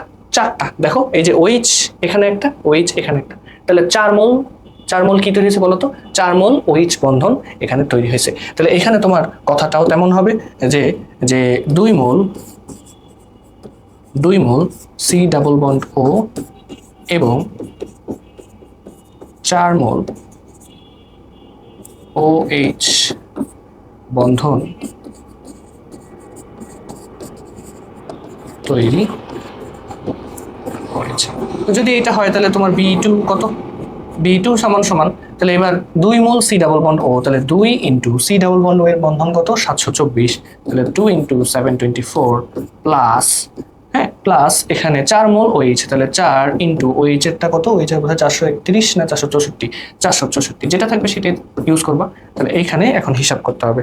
তাহলে 2 ইন্টু 724 প্লাস 4 ইন্টু 464 হিসাব করলে এখানে 3304 আসে, 3304 কেজি পার মোল, তাই না? যদি এটা হয় তাহলে এখন তোমার ডেলিচের ফর্মুলা কি বলে দেখো। এখন তো তুমি ডেলিচের ফর্মুলা জানো, সেটা হচ্ছে যে আমরা জানি ডেল এইচ সমান সমান B1 মাইনাস কি B2। তাহলে এখানে B1 কত আসে? B1 আসে হচ্ছে 2652, 2652 মাইনাস কত? 3304। যদি হিসাব করি তাহলে 3304 থেকে 2652 বাদ দিলে এখানে হচ্ছে 600 মাইনাস 652 কিলোজুল পার মোল হিসাব থাকে। তাহলে এইটাই হচ্ছে তোমার রাইট অ্যান্সার, এটাই এখানে অ্যান্সার। দেখো তাহলে 3 মার্কসে এরকম টাইপের কোয়েশ্চেন মাঝে মধ্যে আসে। এরপর দেখো পরের কোয়েশ্চেনটা কি বলছে। পরের কোয়েশ্চেন তোমাকে বলছে দৃশ্যকল্প 2 অনুযায়ী বিদ্যুৎ উৎপাদনের সম্ভাব্যতা যাচাই কর। তাহলে দৃশ্যকল্প 2 অনুসারে বিদ্যুৎ উৎপাদনের সম্ভাব্যতা, এখন যেহেতু দৃশ্যকল্প 2টা কি, দৃশ্যকল্প 2 অলরেডি দেখো বলে ফেলছি। দৃশ্যকল্প 2 হচ্ছে, এটা হচ্ছে কি গ্যালভানিক কোষ। তো গ্যালভানিক কোষে তো বিদ্যুৎ উৎপাদন হবেই। এখন তোমাকে জাস্ট ফাইন্ড আউট করতে হবে যে এখানে কে ক্যাথোড কে অ্যানোড। এখন দেখো তো ধাতু জিঙ্ক উপরে নাকি লেড উপরে? চিন্তা করে দেখো তো, জিঙ্ক কিন্তু উপরে। এই যে দেখো এখানে কিন্তু জিঙ্ক উপরে, এই যে দেখো জিঙ্ক উপরে আর লেড হচ্ছে নিচে। তাহলে জিঙ্ক এখানে অ্যানোড হিসেবে কাজ করবে, তাহলে জিঙ্ক এখানে অ্যানোড হিসেবে কাজ করবে। তাহলে দেখো এই যে জিঙ্ক, তাহলে এই যে জিঙ্ক এখানে যেটা দেখতেছো এইটা বেসিক্যালি তোমার অ্যানোড হিসেবে কাজ করবে। হ্যাঁ, আর এইটা হচ্ছে এই যে লেড, এই লেডটা এখানে ক্যাথোড হিসেবে কাজ করবে। তাহলে যখন তুমি অ্যানোড ক্যাথোড বুঝে যাবা বাকিটুকু তো সহজ, বাকিটুকু সহজ। কেন? কারণ এখন তোমাকে সিম্পলি অ্যানোড রিঅ্যাকশন আর ক্যাথোড রিঅ্যাকশনটা লিখতে হবে। তাহলে অ্যানোড রিঅ্যাকশন, তো অ্যানোড রিঅ্যাকশনটা কি? অ্যানোড রিঅ্যাকশনে দেখো অ্যানোডে কি আছে? জিঙ্ক আছে। তো জিঙ্ক কি করে? জিঙ্ক তো দুইটা ইলেকট্রন ছাড়তে পারে, তাহলে জিঙ্ক 2+ পরিণত হবে তার সাথে 2টা ইলেকট্রন ছাড়বে। আচ্ছা, তাহলে ক্যাথোড রিঅ্যাকশন কি হবে? এই 2টা ইলেকট্রন যখন ওই পাশে যাবে তখন ওই যে লেডের 2+ আয়ন যেটা সেটা গ্রহণ করবে। তাহলে যদি এটা হয় তাহলে ক্যাথোড রিঅ্যাকশনে তুমি দেখতেছো ওই যে দ্রবণের Pb2+ আয়ন যেটা সেটা 2টা গ্রহণ করে কি করতেছে? লেডে পরিণত হচ্ছে। এইটুকুই তোমার ব্যাখ্যা। দেন হচ্ছে তোমার ওই যে লবণ সেতুর ব্যাখ্যাটা দিতে হবে, যেখানে লবণ সেতু হচ্ছে কি করতেছে? লবণ সেতু এখানে হচ্ছে আয়ন সমতা করতেছে, দুইটা পাত্রের মধ্যে সংযোগ রক্ষা করতেছে। এই ঘটনাগুলো দেখে এখন তুমি বলবা যে যেহেতু এখানে ইলেকট্রনের আদান প্রদান হচ্ছে, মানে ইলেকট্রন যখন যেহেতু ইলেকট্রন পরিবাহিত হচ্ছে, তার মানে ইলেকট্রন পরিবহন হওয়া মানে এখানে বিদ্যুৎ উৎপাদন করা, তার মানে এই কোষে বিদ্যুৎ উৎপাদন হবে। তাহলে এই হচ্ছে তোমার অ্যানোড ক্যাথোডের রিঅ্যাকশন। আশা করি গ্যালভানিক কোষ বোঝানোর পরে এইগুলো আর তেমন কোনো প্যারা হওয়ার কথা না, জাস্ট পুরো গ্যালভানিক কোষের ব্যাখ্যাটা এখানে দিতে হবে। আচ্ছা, আসো পরের কোয়েশ্চেনে আমরা যাই। পরের কোয়েশ্চেনে কি বলছে? পরের কোয়েশ্চেনে দেখো, আমি ইচ্ছা করি যেহেতু মানে তোমাদের মনে প্রশ্ন আসতে পারে যে আসলে কেন আপনি পানির তড়িৎ বিশ্লেষণটা পড়াইলেন না। এই দেখো, পানির তড়িৎ বিশ্লেষণ কেন পড়াইনি? কারণ দেখো সৃজনশীলে আনছি পানির তড়িৎ বিশ্লেষণ। ঠিক আছে, এখন দেখো তোমাকে প্রশ্নটাতে কি বলছে যে 3টা উদ্দীপক বলে দিছে। 1 নম্বর উদ্দীপকে বলছে H2O, তার মানে এটা পানি দেখেই বোঝা যাচ্ছে। পরেরটা বলছে জিঙ্ক থেকে জিঙ্ক 2+, আর নিকেল থেকে নিকেল 2+, এটা বলে দিছে। এবং এটা কিন্তু ওই যে গ্যালভানিক কোষের সক্রিয়তা সিরিজের সাথে কানেক্টেড। তো এখন দেখো জিঙ্ক আর নিকেলের মধ্যে জিঙ্ক কি উপরে, নিকেল হচ্ছে নিচে, তাই না? তাহলে দেখো যে আবার দেখাই দিচ্ছি, দেখো কেন আমি এগুলো নিয়ে আসছি দেখছো? কারণ এগুলো তোমার লাগবে। সেটা হচ্ছে দেখো তড়িৎ বিশ্লেষণ, এই যে খেয়াল করে দেখো তোমার কাছে জিঙ্ক উপরে নিকেল কিন্তু নিচে। তাহলে এখানে আবার জিঙ্ক হচ্ছে কি? জিঙ্ক হচ্ছে অ্যানোড হিসেবে কাজ করবে, আর নিকেল হচ্ছে ক্যাথোড হিসেবে কাজ করবে। এইটাই আর কি তোমাকে বুঝাইতে চাইলাম। তো যাই হোক, এখন এখানে রিঅ্যাকশনে কি বলছে? তাহলে 3টার পারপাস বুঝলাম। তাহলে বুঝে যাচ্ছে 2 আর 3 দিয়ে তোমাকে আবার বলবে যে এটা কি বিদ্যুৎ উৎপাদন করতে পারবে কিনা, বা এটা কোন কোষ তৈরি করবে সেটার ব্যাখ্যা চাইবে। তাহলে এখানে দেখো বলছে হ্যাঁ, যে দেখো 2 আর 3 নাম্বার তড়িৎদ্বার দুটি দ্বারা গঠিত কোষটিতে বিদ্যুৎ উৎপাদন করা যাবে কিনা। এখন তো বুঝতেই পারতেছো 2 আর 3 দ্বারা গঠিত উৎপাদটা আসলে মানে গঠিত কোষটা আসলে গ্যালভানিক কোষ, এবং যেখানে জিঙ্ক হচ্ছে কি অ্যানোড, আর হচ্ছে নিকেল হচ্ছে কি ক্যাথোড। তো এটা এখন আশা করি পারবা তোমরা। আচ্ছা, 1 নাম্বার এখন তোমাকে দেখো 3 নাম্বার প্রশ্নে, এই যে 3 নাম্বার প্রশ্নটা আমি এখানে একটু দেখাই দিব। তোমার 3 নাম্বার প্রশ্নে সবই দেখাই দিব, সমস্যা নেই। 3 নাম্বার প্রশ্নে বলছে 1 নং যৌগের তড়িৎ বিশ্লেষণ প্রক্রিয়া সমীকরণ সহ বর্ণনা করো। তাহলে এখন তোমাকে বলছে পানির তড়িৎ বিশ্লেষণ। তখন দেখো পানির তড়িৎ বিশ্লেষণ যখনই বলছে, তার মানে তোমাকে আবার পানির তড়িৎ বিশ্লেষণ করতে হবে। তাহলে পানির তড়িৎ বিশ্লেষণের চিত্রটা কিন্তু মোর ওভার সেমই থাকে। আচ্ছা, তাহলে যদি আমি চিত্রটা আবার একটু নেই, হ্যাঁ, এখান থেকে সরি আমার তো এটা লাগছে না, সরি হ্যাঁ, আমি যদি এখানে ডিসিপ্লিন টুলে যে কেমিস্ট্রিতে যে এই যে এটা নেই আবার, তাহলে এটা হচ্ছে তোমার পানির তড়িৎ বিশ্লেষণের পানি নিছি, মনে করো পানি। এখন এই পানিতে এখন আমি কি করব? এখানে আমি ধাতব তড়িৎদ্বার ইউজ করব, 2টা ছোট ছোট চিকন চিকন ধাতব তড়িৎদ্বার ইউজ করব। তাহলে ধাতব তড়িৎদ্বারগুলোকে ধরো আমি এই কালার রাখি, এটা রাখবো, এটা রাখি, এটা বেটার। হ্যাঁ, তাহলে এখানে ফিল কালার দিয়ে এটা করে দিলাম, দেন এটাকেই কপি করে এই যে 2টা ধাতব তড়িৎদ্বার রাখছি। ঠিক আছে, এটা আমার মনে হয় না কোনো সমস্যা আছে। আচ্ছা, সমস্যা যদি না থাকে তারপরে কি করবো? এদেরকে ওই যে ব্যাটারির সাথে কানেক্ট করবো। তাহলে এই যে ব্যাটারির সাথে কানেক্ট করাও ডান, এই যে ব্যাটারির সাথে কানেক্ট করবো, এবং ব্যাটারি এটা যে পজিটিভ প্রান্ত আর এটা যে নেগেটিভ প্রান্ত, এটাও আমরা জানি। আর এখানে সলিউশনটা কাকে রাখছি? এখানে আমরা সলিউশনটাকে রাখছি, এই যে এখানে সলিউশনটা রাখছি হচ্ছে, ধরো এখানে সলিউশনটা কি রাখছি? এখানে সলিউশনটা রাখছি হচ্ছে পানি। এটাই তো তোমাকে বলছে পানির। এখন এখানে পানি থাকে না, বেসিক্যালি এখানে কি থাকে জানো? এখানে অ্যাসিড মিশ্রিত পানি থাকে, অ্যাসিড মিশ্রিত পানি থাকে। আচ্ছা, এখন বলতে পারো স্যার বললো পানির তড়িৎ বিশ্লেষণ, কেন আমি অ্যাসিড মিশ্রিত পানির কথা বললাম? কারণ চিন্তা করে একটু ভালো মতো মনে রাখবা যে এই যে পানি যেটা না, হ্যাঁ, এই যেখানে পানি যেটা দেখতেছো, এই পানিটা হচ্ছে মৃদু তড়িৎ বিশ্লেষ্য। এই পানিটার একটা পরিচয় হচ্ছে এটা মৃদু তড়িৎ বিশ্লেষ্য। তার মানে এটাকে তড়িৎ বিশ্লেষণ করতে গেলে, মানে শুধু পানিকে যদি তুমি তড়িৎ বিশ্লেষণ করতে যাও, তোমার অনেক সময় লাগবে, সময় সাপেক্ষ ব্যাপার। তো সময় সাপেক্ষ ব্যাপার এইটাকে একটু ফাস্ট ফরওয়ার্ড করার জন্য আমরা এটার মধ্যে কিছুটা অ্যাসিড মিশাই। এখন এটা যে কোনো অ্যাসিড হতে পারে, তোমাদের বইতে অ্যাসিডের কথা যেটা বলছে সেই অ্যাসিডটা হচ্ছে H2SO4। হ্যাঁ, তাহলে এই অ্যাসিডটা যেটা আমরা ব্যবহার করি সেটা হচ্ছে H2SO4। এখন এটা যে কোনো অ্যাসিডই হতে পারে, এটা নিয়ে কোনো সন্দেহ নাই। তাহলে ভালো কথা। তাহলে এখন যদি এইটাই হয়, তাহলে অ্যাসিড মিশ্রিত পানি মানে কি? অ্যাসিড মিশ্রিত পানি মানে হচ্ছে সামান্য পরিমাণে, কিন্তু অ্যাসিডটা কিন্তু খুবই সামান্য পরিমাণে দাও, খুবই সামান্য পরিমাণ। এখন খুবই সামান্য পরিমাণে দিলে যেটা হয় সেটা হচ্ছে যে এখানে তো পানি কি হয়? পানি তো মৃদু তড়িৎ বিশ্লেষ্য, তার মানে H+ আর হচ্ছে OH- হবে। আর অ্যাসিড মানে কি? H2SO4।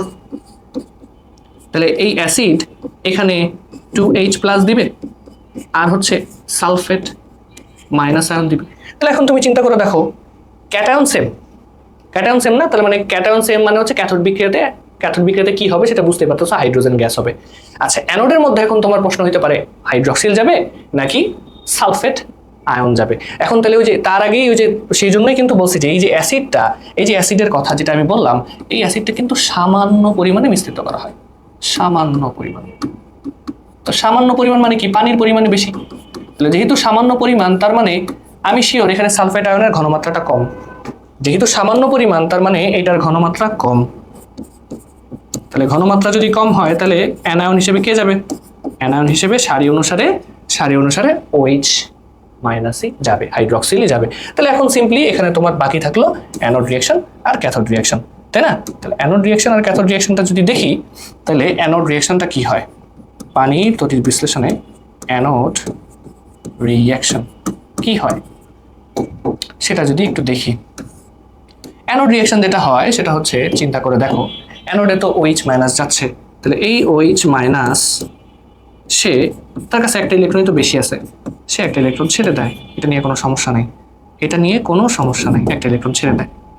এখন এই OH একা কখনো থাকে না, এই OH আরেকটা OH কে সঙ্গে নিয়ে যেটা তৈরি করে সেটা হচ্ছে একটা পানি তৈরি করে আর একটা জায়মান অক্সিজেন তৈরি করে।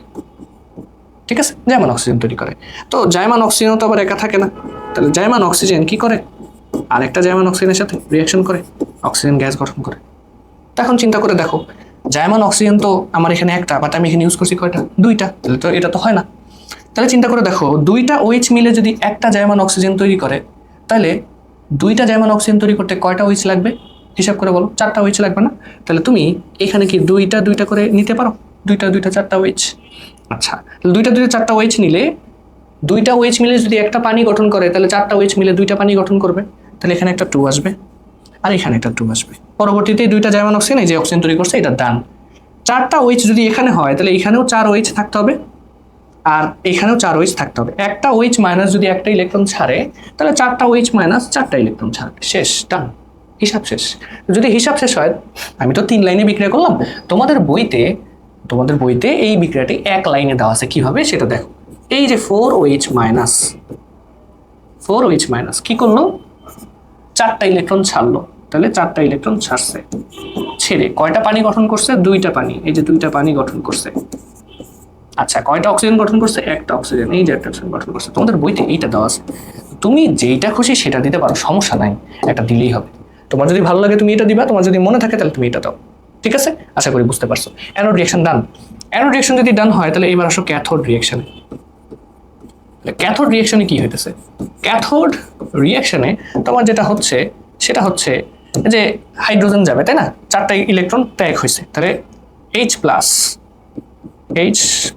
কি করতেছে? একটা ইলেকট্রন নিচ্ছে, নিয়ে হাইড্রোজেন, মুক্ত হাইড্রোজেনে পরিণত হচ্ছে। তাহলে 4টা H প্লাস 4টা ইলেকট্রন নিবে, নিয়ে 2টা হাইড্রোজেন গ্যাস তৈরি করবে। এই এখানে রিঅ্যাকশন এইটুকুই। দেখো, তো এর বিশ্লেষণ যেহেতু বুঝছো, এইটা না বোঝার মতো কিছুই নেই, এটা খুব সহজ রিঅ্যাকশন। ঠিক আছে, মানে এখন দেখো যা পড়ে আসছো, মানে যারা আমার সাথে একদম প্রথম থেকেই ক্লাসে ছিলা, হ্যাঁ, এখন তোমার কাছে দেখবা এই রিঅ্যাকশন গুলো না মানে খুব সহজ মনে হবে, যে মানে এগুলো কোনো ফ্যাক্ট লাগবে না তোমার কাছে, এগুলো মনে হবে যে আসলে সহজ, আসলেই সহজ, এত কঠিন কিছু না, জাস্ট তোমাকে ধরতে হবে টাইপগুলো, এই হচ্ছে ব্যাপার। দেখো, পরেরটা আমি করে দিলাম না, কারণ এই পরেরটা তুমি বুঝতেই পারতেছো, ওই যে চিত্র আঁকতে হবে, চিত্র আমি আর আঁকতেছি না। একটা পাত্রে জিঙ্কের দ্রবণ নিবা, একটা পাত্রে নিকেলের দ্রবণ নিবা, জিঙ্ক এখানে অ্যানোড হিসেবে কাজ করবে আর নিকেল এখানে ক্যাথোড হিসেবে কাজ করবে। তাহলে আমি জাস্ট অ্যানোড রিঅ্যাকশন আর ক্যাথোড রিঅ্যাকশনটা জাস্ট এখানে লিখে দিচ্ছি, ওইটি এখানে দরকার। হ্যাঁ, চিত্রটা তোমরা নিজেরাই এঁকে দিবা, আর ক্লাস শেষে আমি চেষ্টা করবো যে পিডিএফটা যেটা দিব সেই পিডিএফে চিত্রটা এঁকে দিব, ঠিক আছে? আচ্ছা, তো যদি এটা হয় তাহলে তোমার অ্যানোড রিঅ্যাকশন, এখানে অ্যানোড রিঅ্যাকশনে কি হইতেছে? অ্যানোড রিঅ্যাকশনে যেহেতু অ্যানোড জিঙ্ক হিসেবে কাজ করতেছে, তাহলে জিঙ্ক 2 প্লাসে পরিণত হচ্ছে, তার সাথে সে 2টা ইলেকট্রন ছাড়ছে। আচ্ছা, ক্যাথোড রিঅ্যাকশনে কি হচ্ছে? তাহলে ক্যাথোড রিঅ্যাকশনে দেখো, এগুলো খুব সহজ। ক্যাথোড রিঅ্যাকশনে ওই যে নিকেল 2 প্লাস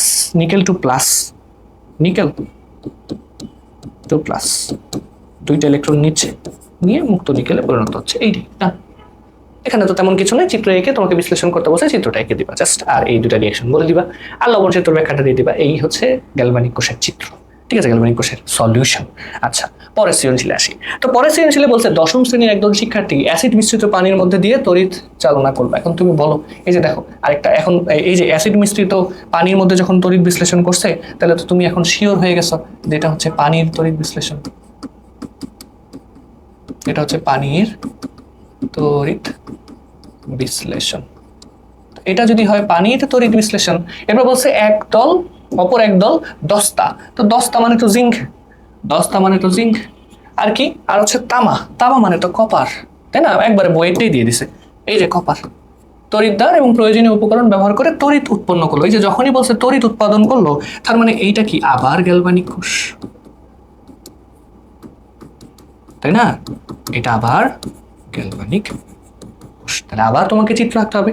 এখন তুমি বলো জিঙ্ক উপরে নাকি কপার উপরে, জিঙ্ক উপরে নাকি কপার উপরে? তুমি যদি দেখো স্লাইডটা দেখো, হ্যাঁ, তোমার বইয়ের চার্টটা যদি দেখো, যে গ্যালভানিক কোষে দেখো জিঙ্ক আর কপার, এই যে দেখো, তাহলে জিঙ্ক এখানেও স্টিল উপরে, তার মানে জিঙ্ক আবার এখানে অ্যানোড আর কপার হচ্ছে ক্যাথোড। চিত্র এঁকে দিবা, ওই অনুসারে চিত্র এঁকে দিলেই হয়ে যাবে, ঠিক আছে। তাহলে এইখানে যদি চিত্র আঁকতে হয় তাহলে সৃজনশীল 3, তাই না?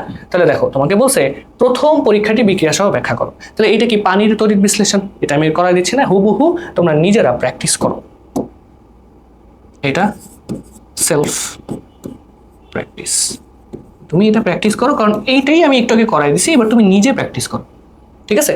পরের কোয়েশ্চেন কি বলছে, দ্বিতীয় দল শিক্ষার্থীর তড়িৎ উৎপাদনে কৌশল ব্যাখ্যা করো। তাহলে এখানে চিত্র তো আঁকতেই পারবা, আমি জাস্ট এখানে অ্যানোড ক্যাথোড রিয়াকশনটা দিয়ে দিচ্ছি।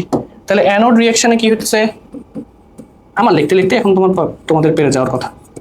অ্যানোড রিয়াকশনে যেটা হচ্ছে সেটা কি, সেটা হচ্ছে, আর ক্যাথোড রিয়াকশনে কি হচ্ছে সেটা একটু দেখে আসো। তাহলে এখানে ক্যাথোড রিয়াকশন, ক্যাথোড রিয়াকশন, তাহলে অ্যানোড রিয়াকশনে কি হচ্ছে, অ্যানোড রিয়াকশনে অ্যানোড জিঙ্ক হিসেবে কাজ করতেছে, তাহলে জিঙ্ক আবার জিঙ্ক 2+, আর হচ্ছে দুইটা ইলেকট্রন নিচ্ছে, আর ওই যে কপার 2+, দ্রবণের কপার 2+ কি করতেছে, দুইটা ইলেকট্রন নিয়ে কপারে পরিণত হচ্ছে। খুব সহজ কথা, খুবই সহজ কথা, ঠিক আছে। এই হচ্ছে ব্যাপার। চিত্রটা এঁকে দিবা, আমি চিত্র লাস্টে এঁকে দিব, সমস্যা নেই, মানে এঁকে দিয়ে তোমাদেরকে পিডিএফটা সাবমিট করে দিব।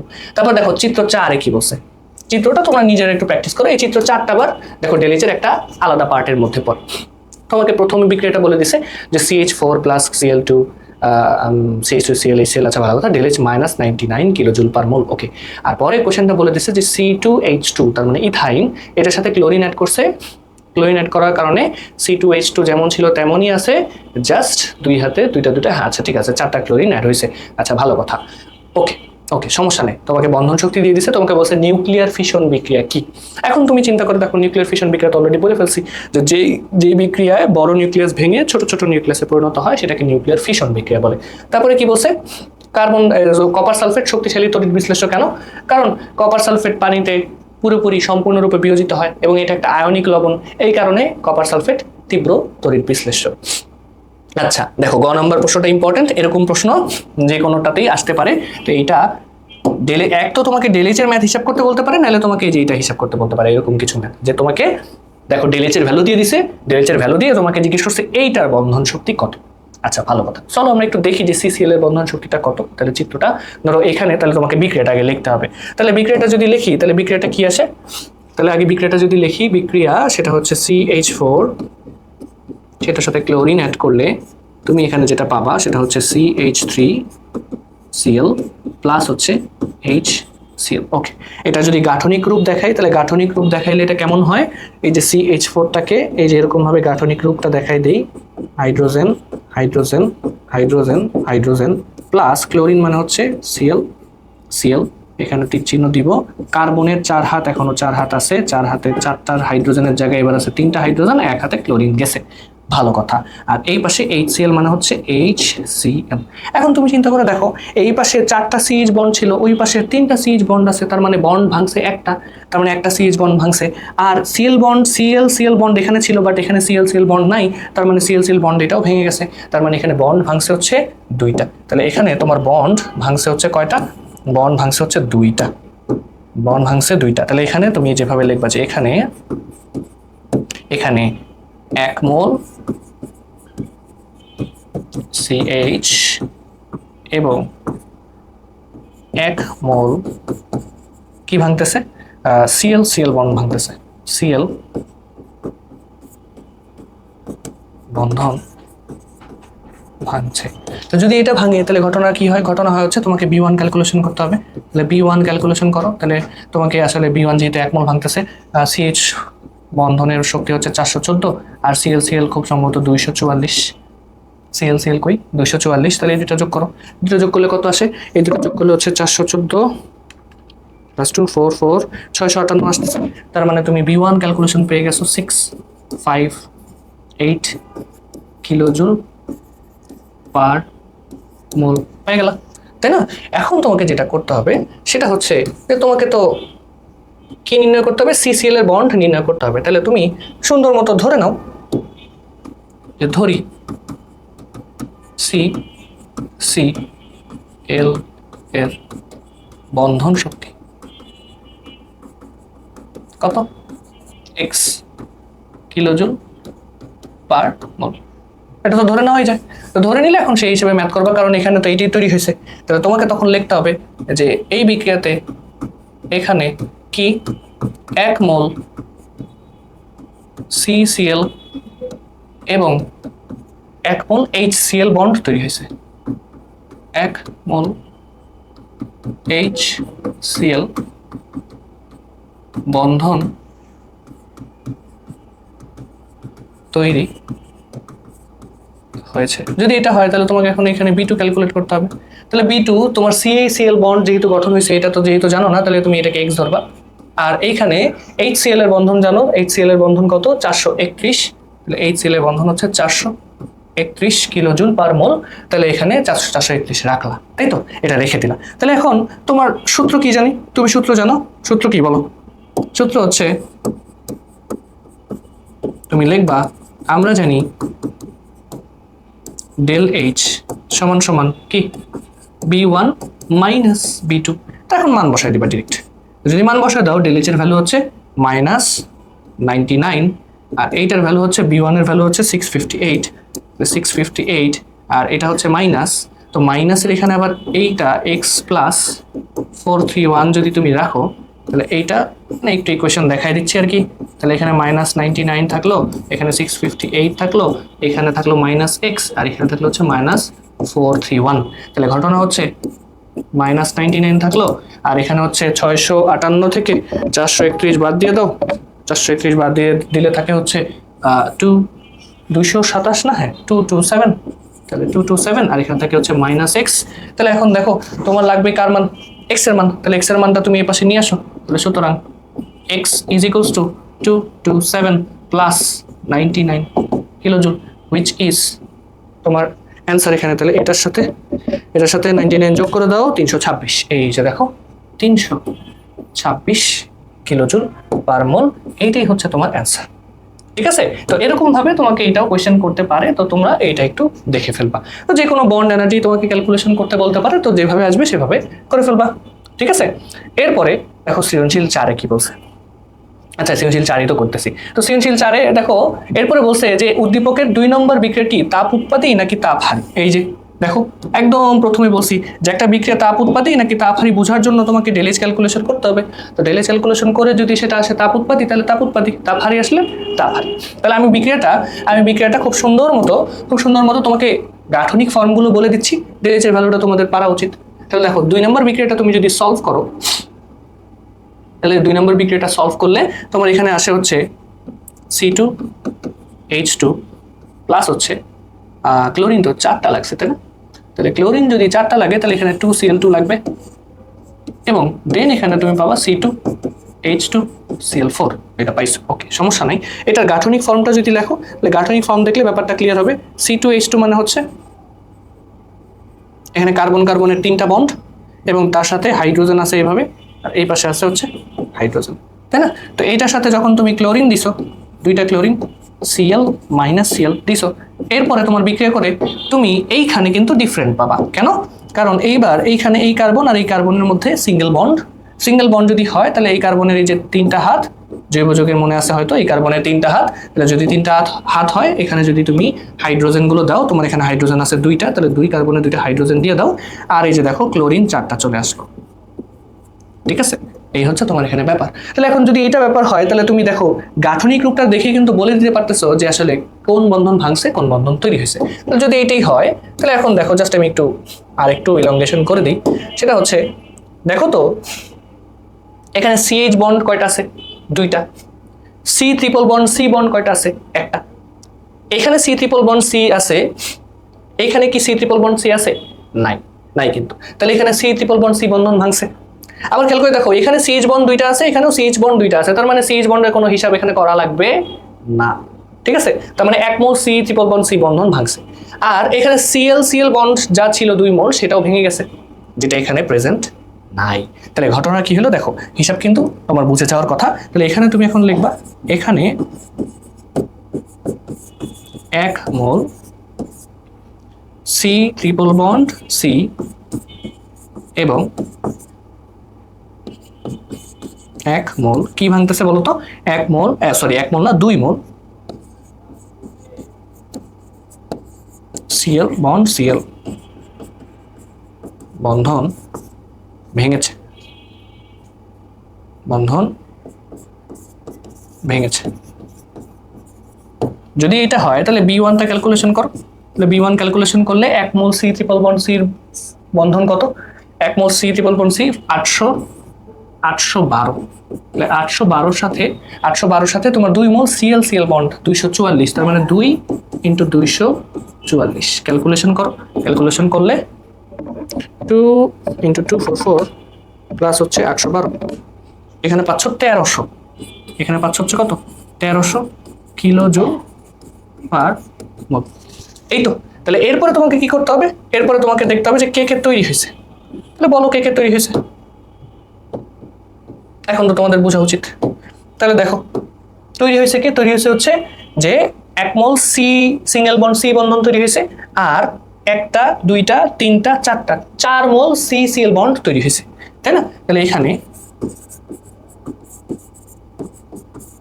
1 মোল C সিঙ্গেল বন্ড C এবং 4 মোল CCl বন্ধন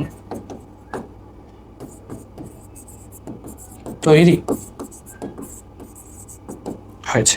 তো যদি এটা তৈরি হয় তাহলে এবার তুমি বলো B2 ক্যালকুলেশন করতে হবে। তাহলে B2 is equals to 1 mole C single bond C। Single bond C কোথায়? C সিঙ্গেল বন্ড C সেটা হচ্ছে ওই যে C সিঙ্গেল বন্ড C নাই, C সিঙ্গেল বন্ড C নাই। তাহলে আসো আমরা একটু একদম ফার্স্টের স্লাইডটা একটু দেখে নেই। C সিঙ্গেল বন্ড C এর বন্ধন কত? C সিঙ্গেল মানে এগুলো প্রশ্নে দেওয়া থাকবে, সমস্যা নেই। 344। C single bond C carbon carbon একক বন্ধনের এটা হচ্ছে 344। 344 কে আছে? নাই। তাহলে এখানে হচ্ছে C সিঙ্গেল বন্ড C, তাহলে 344 1 মোল তৈরি হয়েছে, plus 4 × CCl bond CCl bond সেটাও দেওয়া নেই। CCl বন্ড কই গেল? আচ্ছা, CCl বন্ড যেহেতু দেওয়া নেই তাহলে আসো আমরা এটা একটু দেখে নিই। CCl বন্ড কত? 326। 326 এটা একটু মিসিং আছে, তাহলে 326 তাহলে 4 × 326 যদি হিসাব করো তাহলে এখানে কত আসে? 4 × 326 যোগ 344 কত আসে? 1648। তাহলে 1648 কিলো জুল পার মোল। তাহলে এখন তুমি সিম্পলি জাস্ট বলতে পারো যে ডেল H সমান সমান B1 মাইনাস B2। তাহলে B1 এর ভ্যালু কত? B1 এর ভ্যালু আসছে 1300। 1300 থেকে তুমি যদি 1648 বাদ দাও,